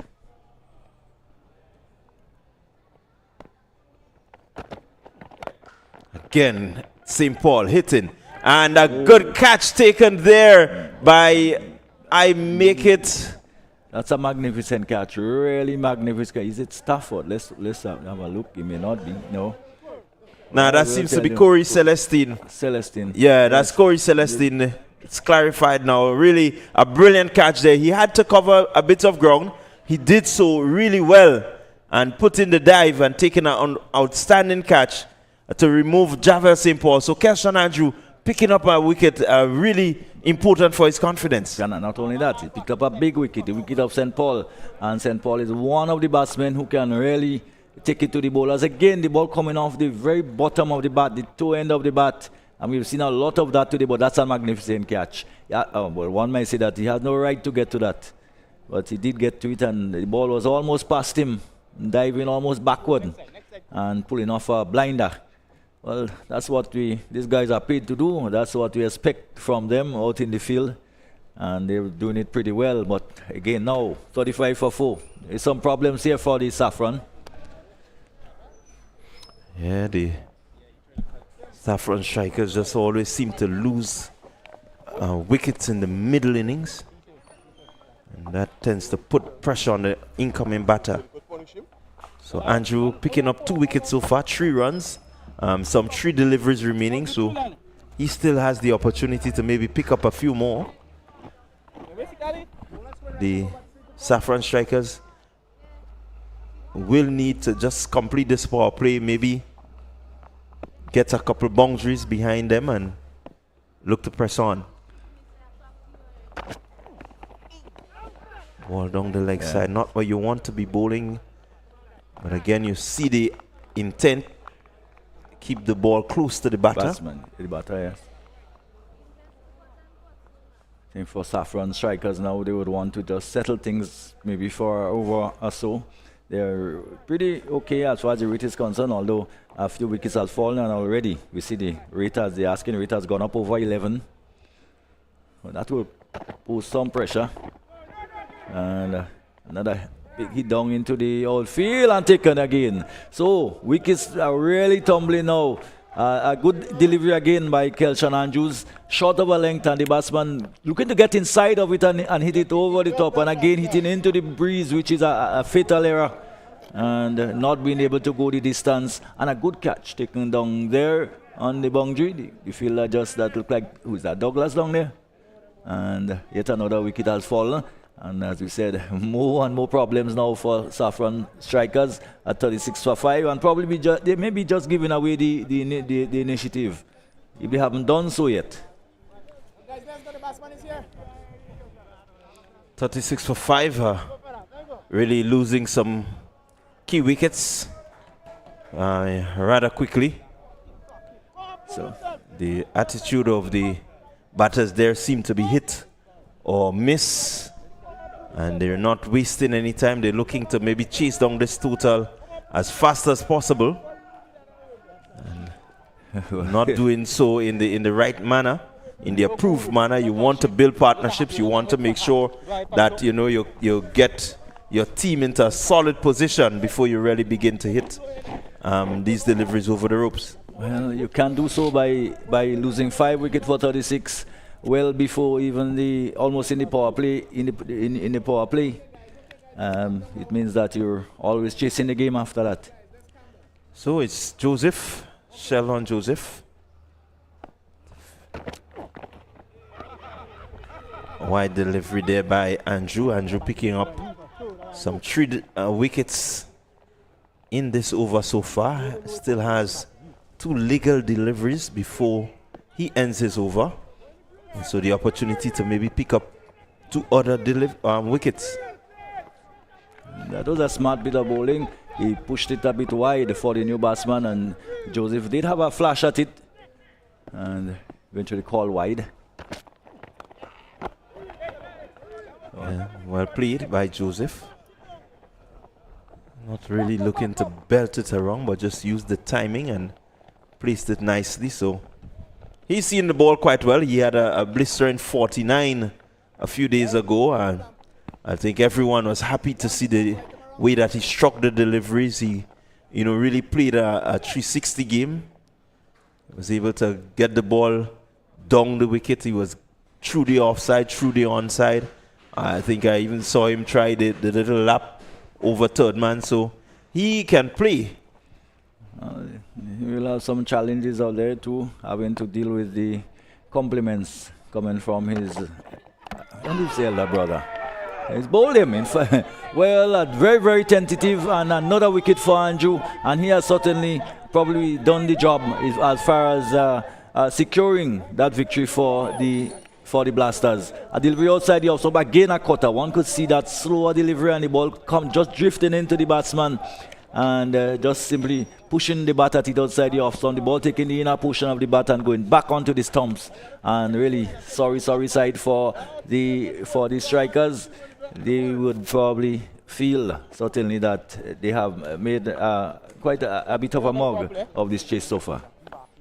Well, the chase has been halted by the disciplined bowling of Kelshon Andrew.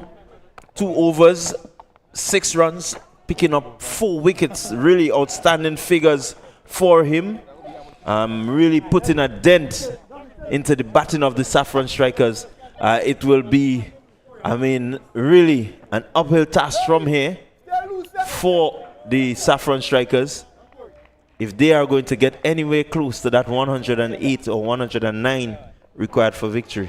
Well, you say a dent, probably a huge nail in the coffin, and only 38 for 6. We just come to the end of over number 4, and it will be interesting. Probably it's left now probably to Joseph to play one of those innings, probably the 40 that would be quite welcome on this occasion. Whether it will be enough is another story.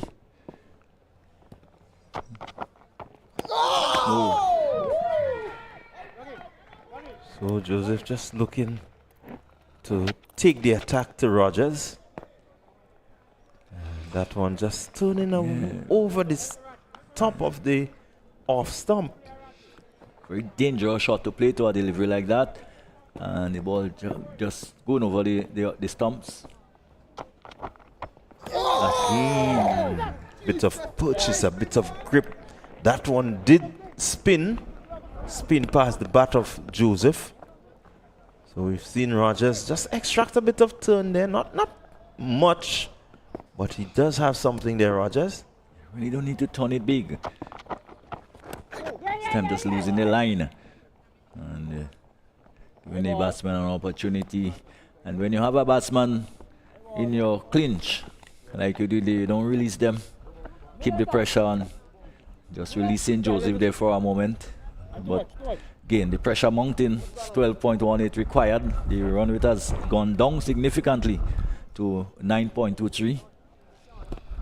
40 for 6. We didn't see that coming.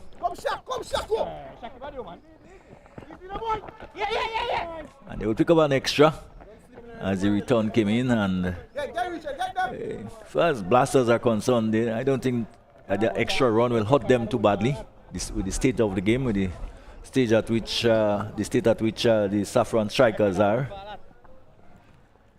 So it's 42 for 6, the Saffron strikers. And Joseph goes hard. In the air, trouble caught. And is taken. Dylan Douglas taking a smart catch. Rogers picks up his first wicket.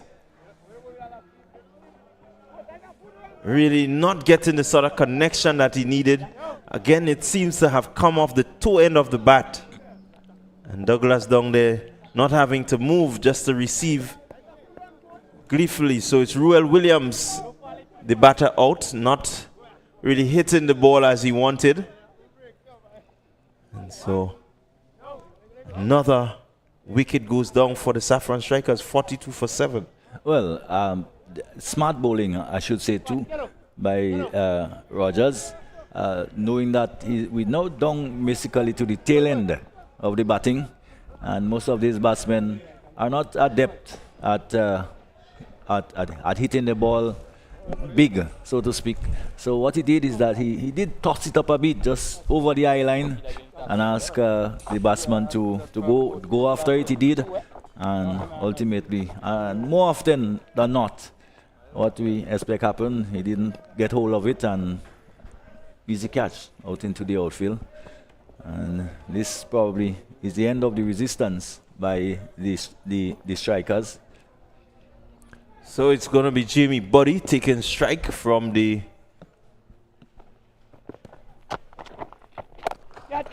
Buddy goes, not really getting the connection again. Rogers just seemed to be spinning a web around them. Doing well so far, Rogers. He's 1.4 overs, 1.5 overs rather, going for 16. 1 over to complete his spell. Again, Joseph goes straight over the bowler head. They will only pick up 1, and that would bring the end of Richard Rogers' bowling innings. His 2 overs coming, some 17 runs coming from it, and again picking up 2 very important wickets to help to just restrict the Saffron strikers to 44 for 7 at the end of over number 5. Yes, and of course, none of the batsmen seems able to pick him or to get the better of him. And he did have a pretty good spell. And so far we haven't seen Pascal into the attack yet. They does have a few bowlers up the sleeve. Douglas probably will be taking it up now. But I think the game is well and truly in the grasp of the Blasters. As we said, anything over 100 runs will prove very, very difficult. Yeah. And maybe the Blasters may have felt at the end of the inning that they probably were 15, 20 runs short, but probably now they would feel rather confident and comfortable that they can pull this one off. And Joseph going through the offside. We'll just pick up 1. Celestine is out there. It means that he continues to play well, Joseph. I think the fact that he's out there always gives just a chance to the Saffron strikers. He can strike it pretty powerfully for a short man. Question would be, would they be able to bat all 10 overs? They're very much in danger of being bowled out.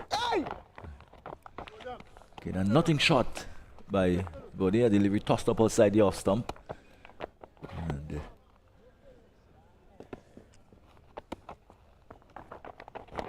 short delivery again, fast and short. good thinking by Douglas. Bodie not seeming to pick anything up. It may just be a matter of time before he too sky one to be taken in the outfield.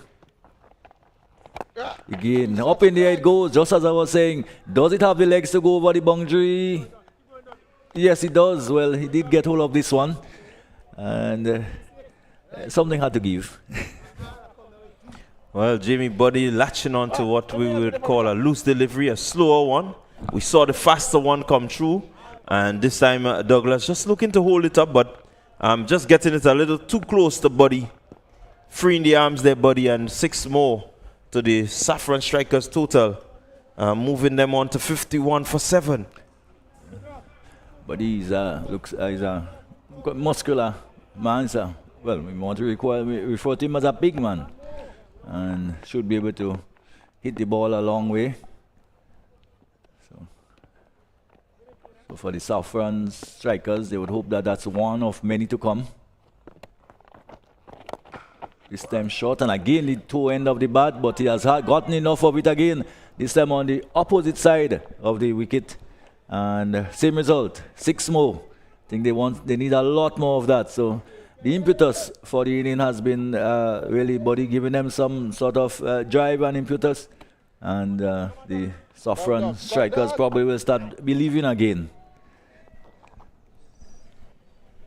57 for 7. The problem is the wicket column.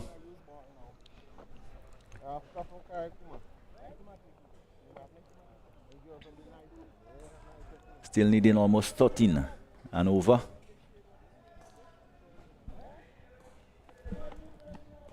And Andrews featuring prominently in the wicket column.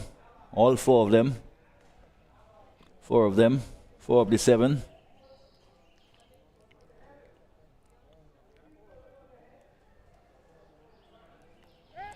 Four for 6. One cannot ask for more.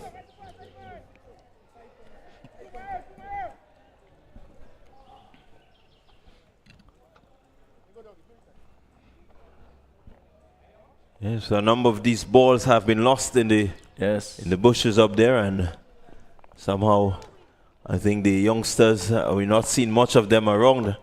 But if they were to go out there, they would have a lot of balls to practice. Indeed. Douglas with 1 delivery remaining.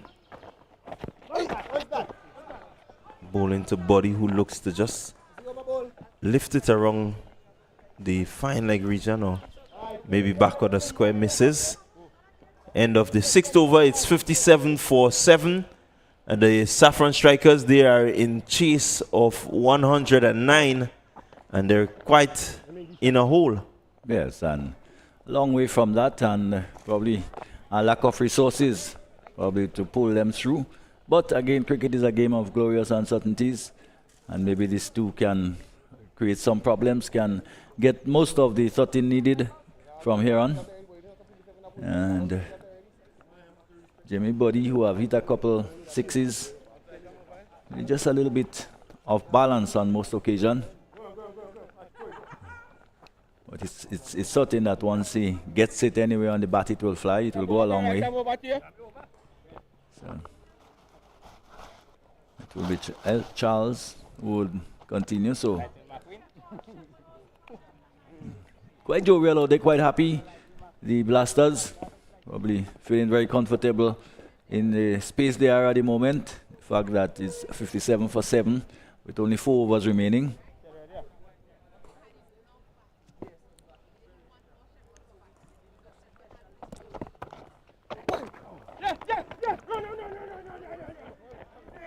Shakim Charles with the ball in hand, picking up just 1 delivery, really homing in on the wickets.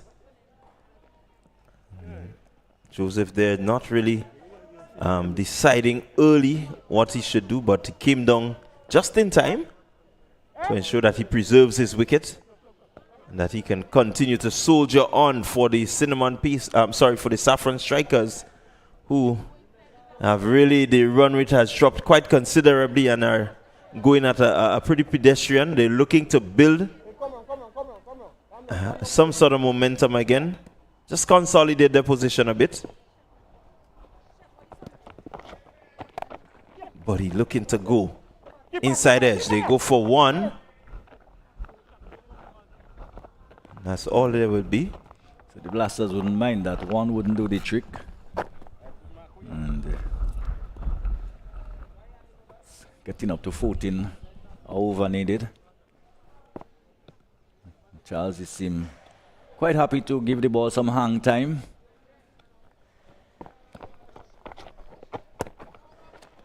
And again, used to call that just fishing at it outside the off stump. Almost being drawn like a magnet to the ball. And in that format again, you want to say it's a nothing shot.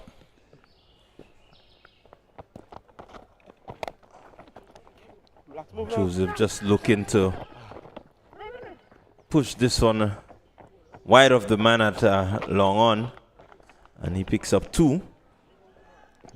Two on the backs of another misfield by Joseph. He has caught well, but he really hasn't been too efficient when the ball is on the ground.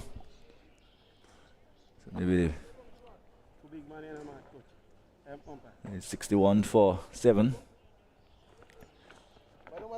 So 5 extras 5, so it's pretty tidy, the extras.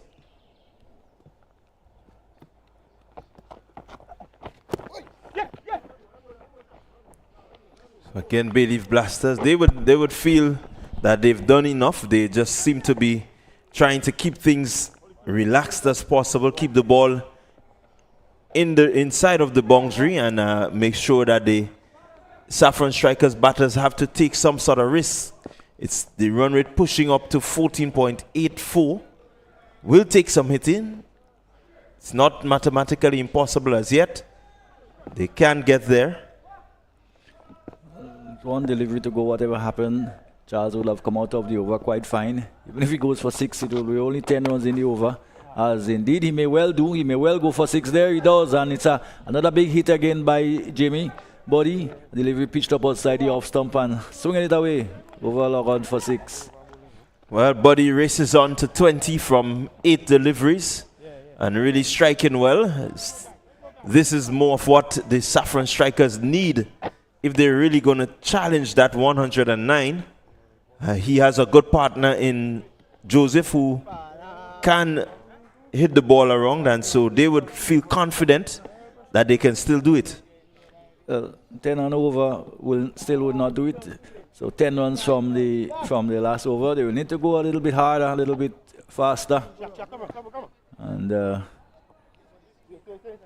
see how it goes in this over. Let's say the rate just pushing up towards 14, which is still within striking distance.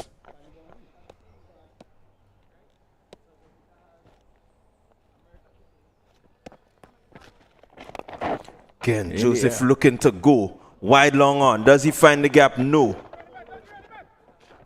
And good run in there by the pair. They pick up 2. Fielder just had to move a bit, and they picked up 2. So really good running by the pair.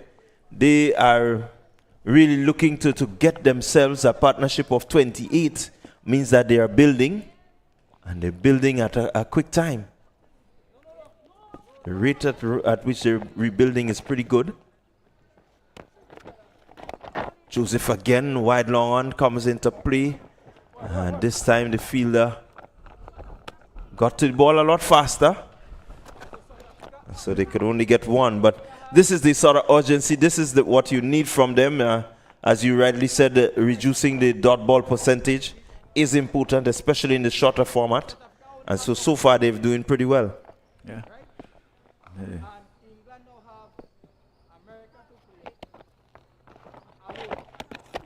Bad delivery there. Right down the leg side. Douglas again looking to give it some hang time, but looking to probably just bowl into the body, into the pad of body, not wanting to give him that room outside the off stump to swing it on, because that's where he's been effective, when he has some room outside the off stump. And that's up in the air. And again, wicket for this time for Douglas. A delivery short outside the off stump, and body looking to probably again crash it over somewhere over long on, and only succeeded in hitting it high in the air. And the wicket catch taken by seem like Rogers down there. And well, a wicket again falling at a pretty bad time for the strikers. 72 for 8, and probably the bridge isn't totally fallen, but London Bridge is certainly beginning to fall. For probably has not totally fallen, as I said, but the end is pretty nigh. Yeah, well, although we see Anil Matthew walk into the crease, which is very strange. Probably had he had an injury. Remember, he was struck on the inside of his foot. So we have an opener out there at the fall of the 8th wicket. So it may be game on again. Yeah, well, the Saffron strikers, they seem to have just flipped the script somewhat. In fact, this was one of the most recent opening pair. In fact, Anil and Joseph in a match or two ago. They came out at the top of the innings.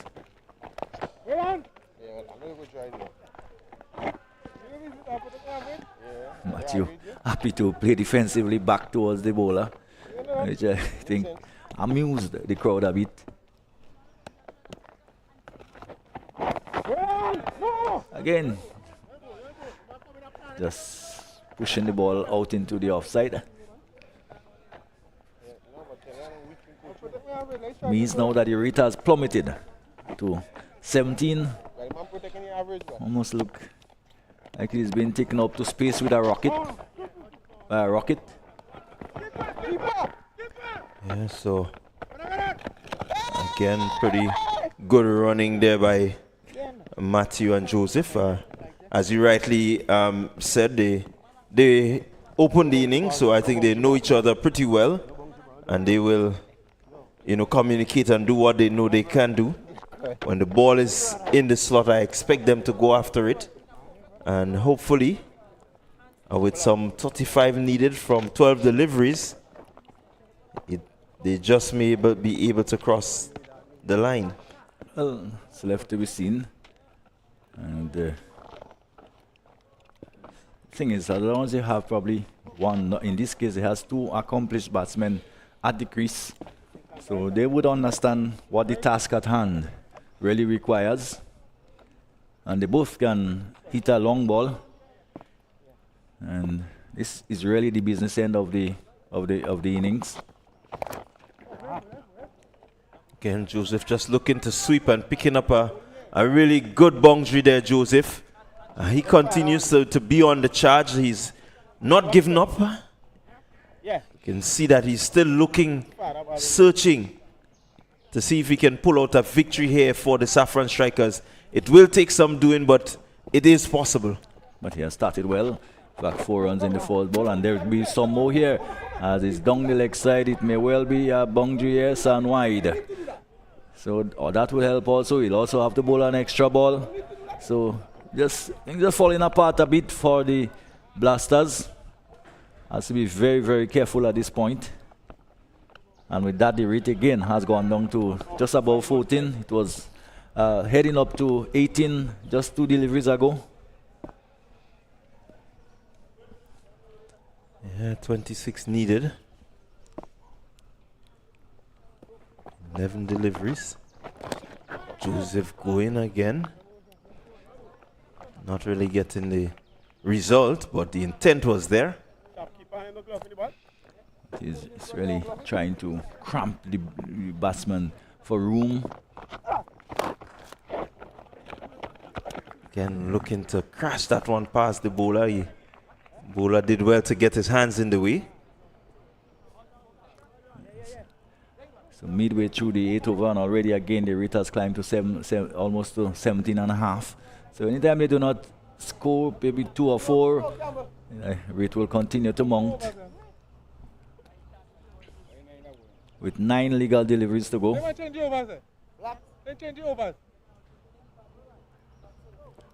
that one would have been ferociously struck. Yeah, you can see the bowler still just wringing the hand there a bit. Coming in the air again. Where has this one gone? Not very far, I'm afraid. And another catch, and this time by Campbell. And the wicket of Joseph, which is, I think, a big one in the circumstances. And probably with him goes the final chance for the strikers.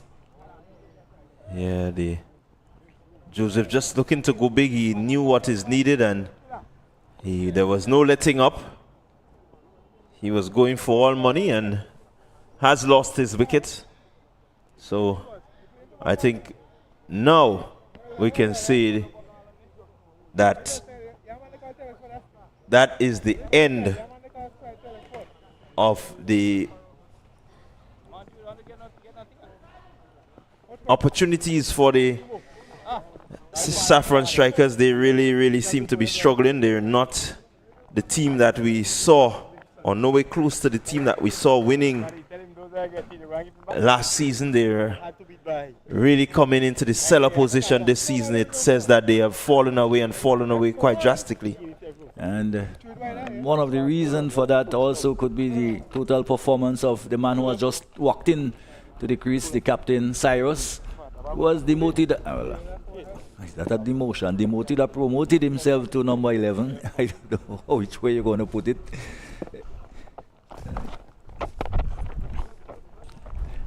He too is just happy to push the ball into the offside for a single. And, so Charles has certainly come out of the over quite well after being struck for 4 in the first delivery. From the first delivery, it could have gone really bad for him. And for the first time, the rate has gone past 20, 21, almost 21 and a half, and will go further up with only 6 deliveries to go now as we come to the end of the over. So it's 85 for 9. So they will have to hit probably a boundary every delivery in the final over, with the rate at 24. 24 to win from 6 deliveries. Yeah, so it's 24 from 6. Just want to remind our viewers of the game to come this afternoon. I'm not speaking about the Ginger Generals and the Clove Challengers, but I'm speaking of the charity match. That charity match that is on, where you can come and see the likes of Junior Murray, Jalen Boise Olive, and Kendall Ledneck George, and these guys take on a GC Select 11. It will be very interesting to see these boys out in the middle. And so I know there will be drama, there will be some excitement. It's going to be interesting. Yeah, this one will be for the crowd. You know, it's almost a lighter side of it. Here is all battle, is competition, seriousness. I think that game is really, this one is for the crowd, and as you said, there would be some drama, there would be some laughter as ball being struck straight down the ground for a single. And with that single, I think goes the game for Saffron strikers. And now needing what? 23 from 5. Probably another Shepherd over will do for them. 30 from 5, 5 sixes. Not too difficult. But again, and he'll probably not very fit. You can see he's not probably not with that, or in fact the captain Cyrus, who just struck it down the ground for a single.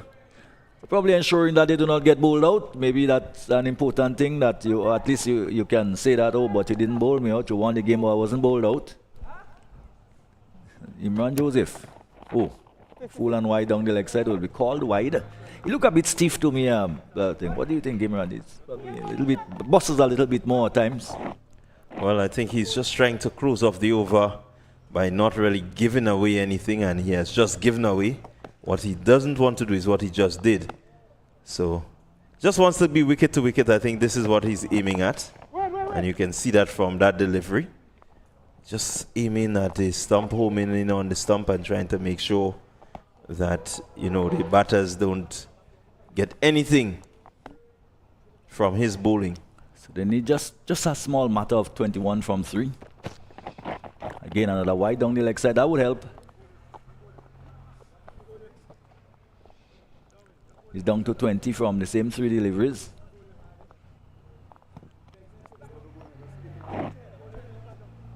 Not the type of asking rate that you would want to be glimpsing across the scoreboard if you are the batting team. Another conventional cricket being played by the batsmen, just pushing the ball around.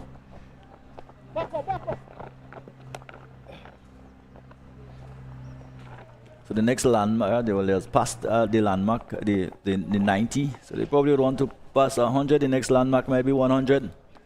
Well, the approach of these 2 batters there, they seem to be just willing not to allow Joseph to out them. They're not willing to allow him to out them, and so they're going to be play safe, as you see rightly there, and try to make sure that the Saffron strikers don't get bowled out. How important it is for them, only these 2 may know.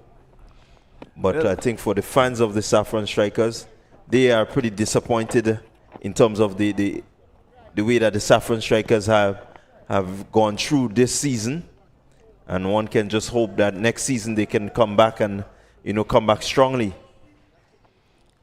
So it's a dominant, rather comfortable win in the end by the Bayleaf.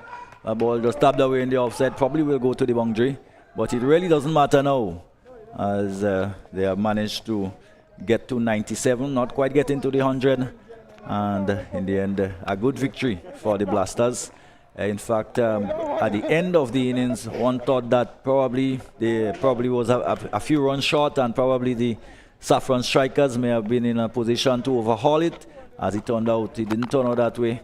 They lost wicket at crucial times, really, after being in a relatively good position in the opening 2 or 3 overs. But really couldn't get the job done. So that's the situation. Well, that brings an end to this, the 5th and 6th place playoff. And so now we can confirm that the Saffron strikers, they will end up in the 6th position, while the Bayleaf Blasters, they would end up in the 5th position. And in a short while, we are going to have the presentation, the post-match presentation. But while we do that, while we await the post-match presentation, let's just run through the scorecard quickly. Yes. The Saffron strikers, their batters really never got going except for Rikel Sylvester. He scored a brisk 26 of 10 deliveries. He struck some 3 4s and 2 6s. And the next best score came from the bat of Jamie Boddy. He scored 20 of 9 deliveries. He had 3 6s in his innings. The other batter getting into double figures, Sheldon Joseph, he got 13. And as my good friend Jason Skeet would say, the rest seems to look like an overseas number. Really no one else getting past 10. And so with scores of 3, 1, 4, 0, 0, 2, 7, and definitely we need to call somewhere abroad. Bowling for the Bayleaf Blasters, the pick of the bowlers, Kelshon Andrew, 2 overs, 6 runs, picking up 4 wickets. Richard Rogers, he also had a good day in the field. His 2 overs went for 17 runs, picking up 2 wickets. Dylan Douglas, 2 overs, 19 runs, 1 wicket. And Shakim Charles, he had 2 overs, 21 runs, 1 wicket. So a pretty decent performance for the Bayleaf Blasters. They would be happy. Coming into the 5th position, they had a really start-stop season. Didn't go as planned, and I know that you know, the coaching staff and so on, they would really sit and have a deep look at what they did this year and maybe look to re-strategize and come up with a different plan, a different approach for the next season.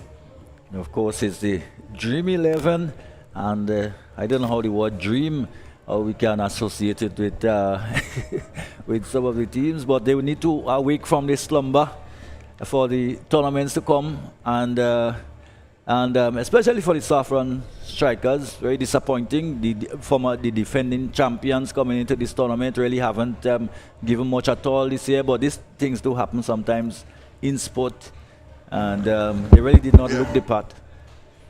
All right, so when we're ready, once Jason is ready, we'll. But don't forget, it's the Clove Challengers and the Ginger Generals. They will be coming up next in the Eliminator. Whoever wins this game goes on to play the Nutmeg Warriors, who we see for yet another season. Yeah. This is the 4th edition of the Dream 11 Spicer T10, and the Nutmeg Warriors, they have featured in all 4 finals. Yeah. It says a lot about the Nutmeg Warriors and their consistency, lifting the trophy only once. But can the 2024 edition be a year for the Nutmeg Warriors? Jason, once you're ready, we're going to go down to you, and you're going to just give us the post-match, and you can wrap. All right. Well, thank you very much. Thank you very much, Clyde and Hector. Not what we anticipated from this game. I mean, I think we anticipated a whole lot more because this 5th and 6th playoff here, I mean, these two teams, they weren't bad at all. It's just that I think both of them got to a point where they lost wickets at crucial stage in games throughout the tournament. But coming out on top today, the Bayleaf Blasters, and the man of the match today, Kelshawn Andrew. He was very impressive with the ball. He had some pretty good figures. Kelshawn Andrew will collect his man of the match award, and then he'll come have a chat with us. He'll pose for a photo with Keisha. Kelshawn, 4 for 10 in 2 overs. Congratulations on your man of the match award. Yeah, first I would like to thank the Almighty for this wonderful day. It's a pleasure to be man of the match in this game. I really enjoyed the game today, and yeah. I mean, you guys were right there just almost every occasion. This tournament has been a rough one for you. You've lost wicket at crucial times, and then your batting has not really clicked at all this season. Not that you don't have, but you do have some really good batters in your lineup. You got to 108 today. Yeah, well, the team performance wasn't as we expected, you know. The batting didn't really click, as you say, and the bowling was a little bit better today than the rest of the tournament, but, you know, we enjoyed the game today, yeah. All right. Well, Kelshawn, thanks a lot and congratulations, and we wish you and your team all the best. Better luck next season. All right, yeah. All right. Well, let's bring in the captain of the Saffron Strikers. The Saffron Strikers, well, you guys had a rough day today. It was difficult for you guys today. Yeah, I mean, the tournament didn't really go well for us, so we just had to look to come back next year and try to do better. I mean, at one point, I mean, we were absolutely sure that you guys were going to be right up there. I mean, you started off pretty well, but then just losing wickets at critical times throughout the course of the tournament and not capitalizing, and just those little fine moments where you had games to win, but just losing your shape a little bit. You guys got some work to do going into next season. Yeah, as I said at the toss, I think like in certain games we lost due to bad decisions in certain games. So I think we played really good cricket at times, but just bad decision making cost us a lot of games. So we look forward to next year and hopefully we can do better. All right, well, congratulations, Saffron Strikers. They're the defending champions. They're out so far in this tournament. No one team has repeated as champions. And let's bring in Heron Campbell. Heron Campbell, the winning captain today. Heron, the Bayleaf Blasters, I mean, you guys won the 2nd edition of the tournament. And you've been right there knocking all about. This year, not a pretty good year for you. You've missed some of your key players. And I'm quite sure that must have affected how you guys went through this tournament. Yeah, indeed. We know what the key players could bring to the fore. However, we had a pretty good team, a balanced team, but we didn't play the sort of cricket that we ought to play, and the result showed. You guys come out with a win today. That's a good way to end the season, of course. Even though it was some tough luck, some good batting. I mean, you guys finally looked as if you got some batting clicking today. Yes, at the start, I've decided that I will go there and express myself, both I and Wavella, and we went out there and we did so. However, as I stated earlier at the toss, a win here will be a consolation win, and we went out there and we did it. All right, well, we're going to wish you guys all the best for next season. I know it was a rough one this year, but you guys are much more than capable of bouncing back. So we wish you all the best for next season. All right, thank you very much.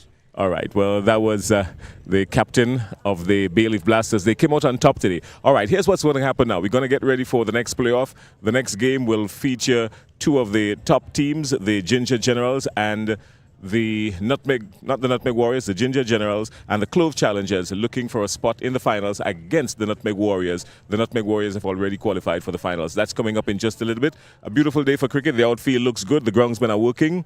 And just before we get there, we're going to refresh ourselves for a little bit, and then we're going to come back with match number 2 today. Until then, we see you in just a little bit, everybody.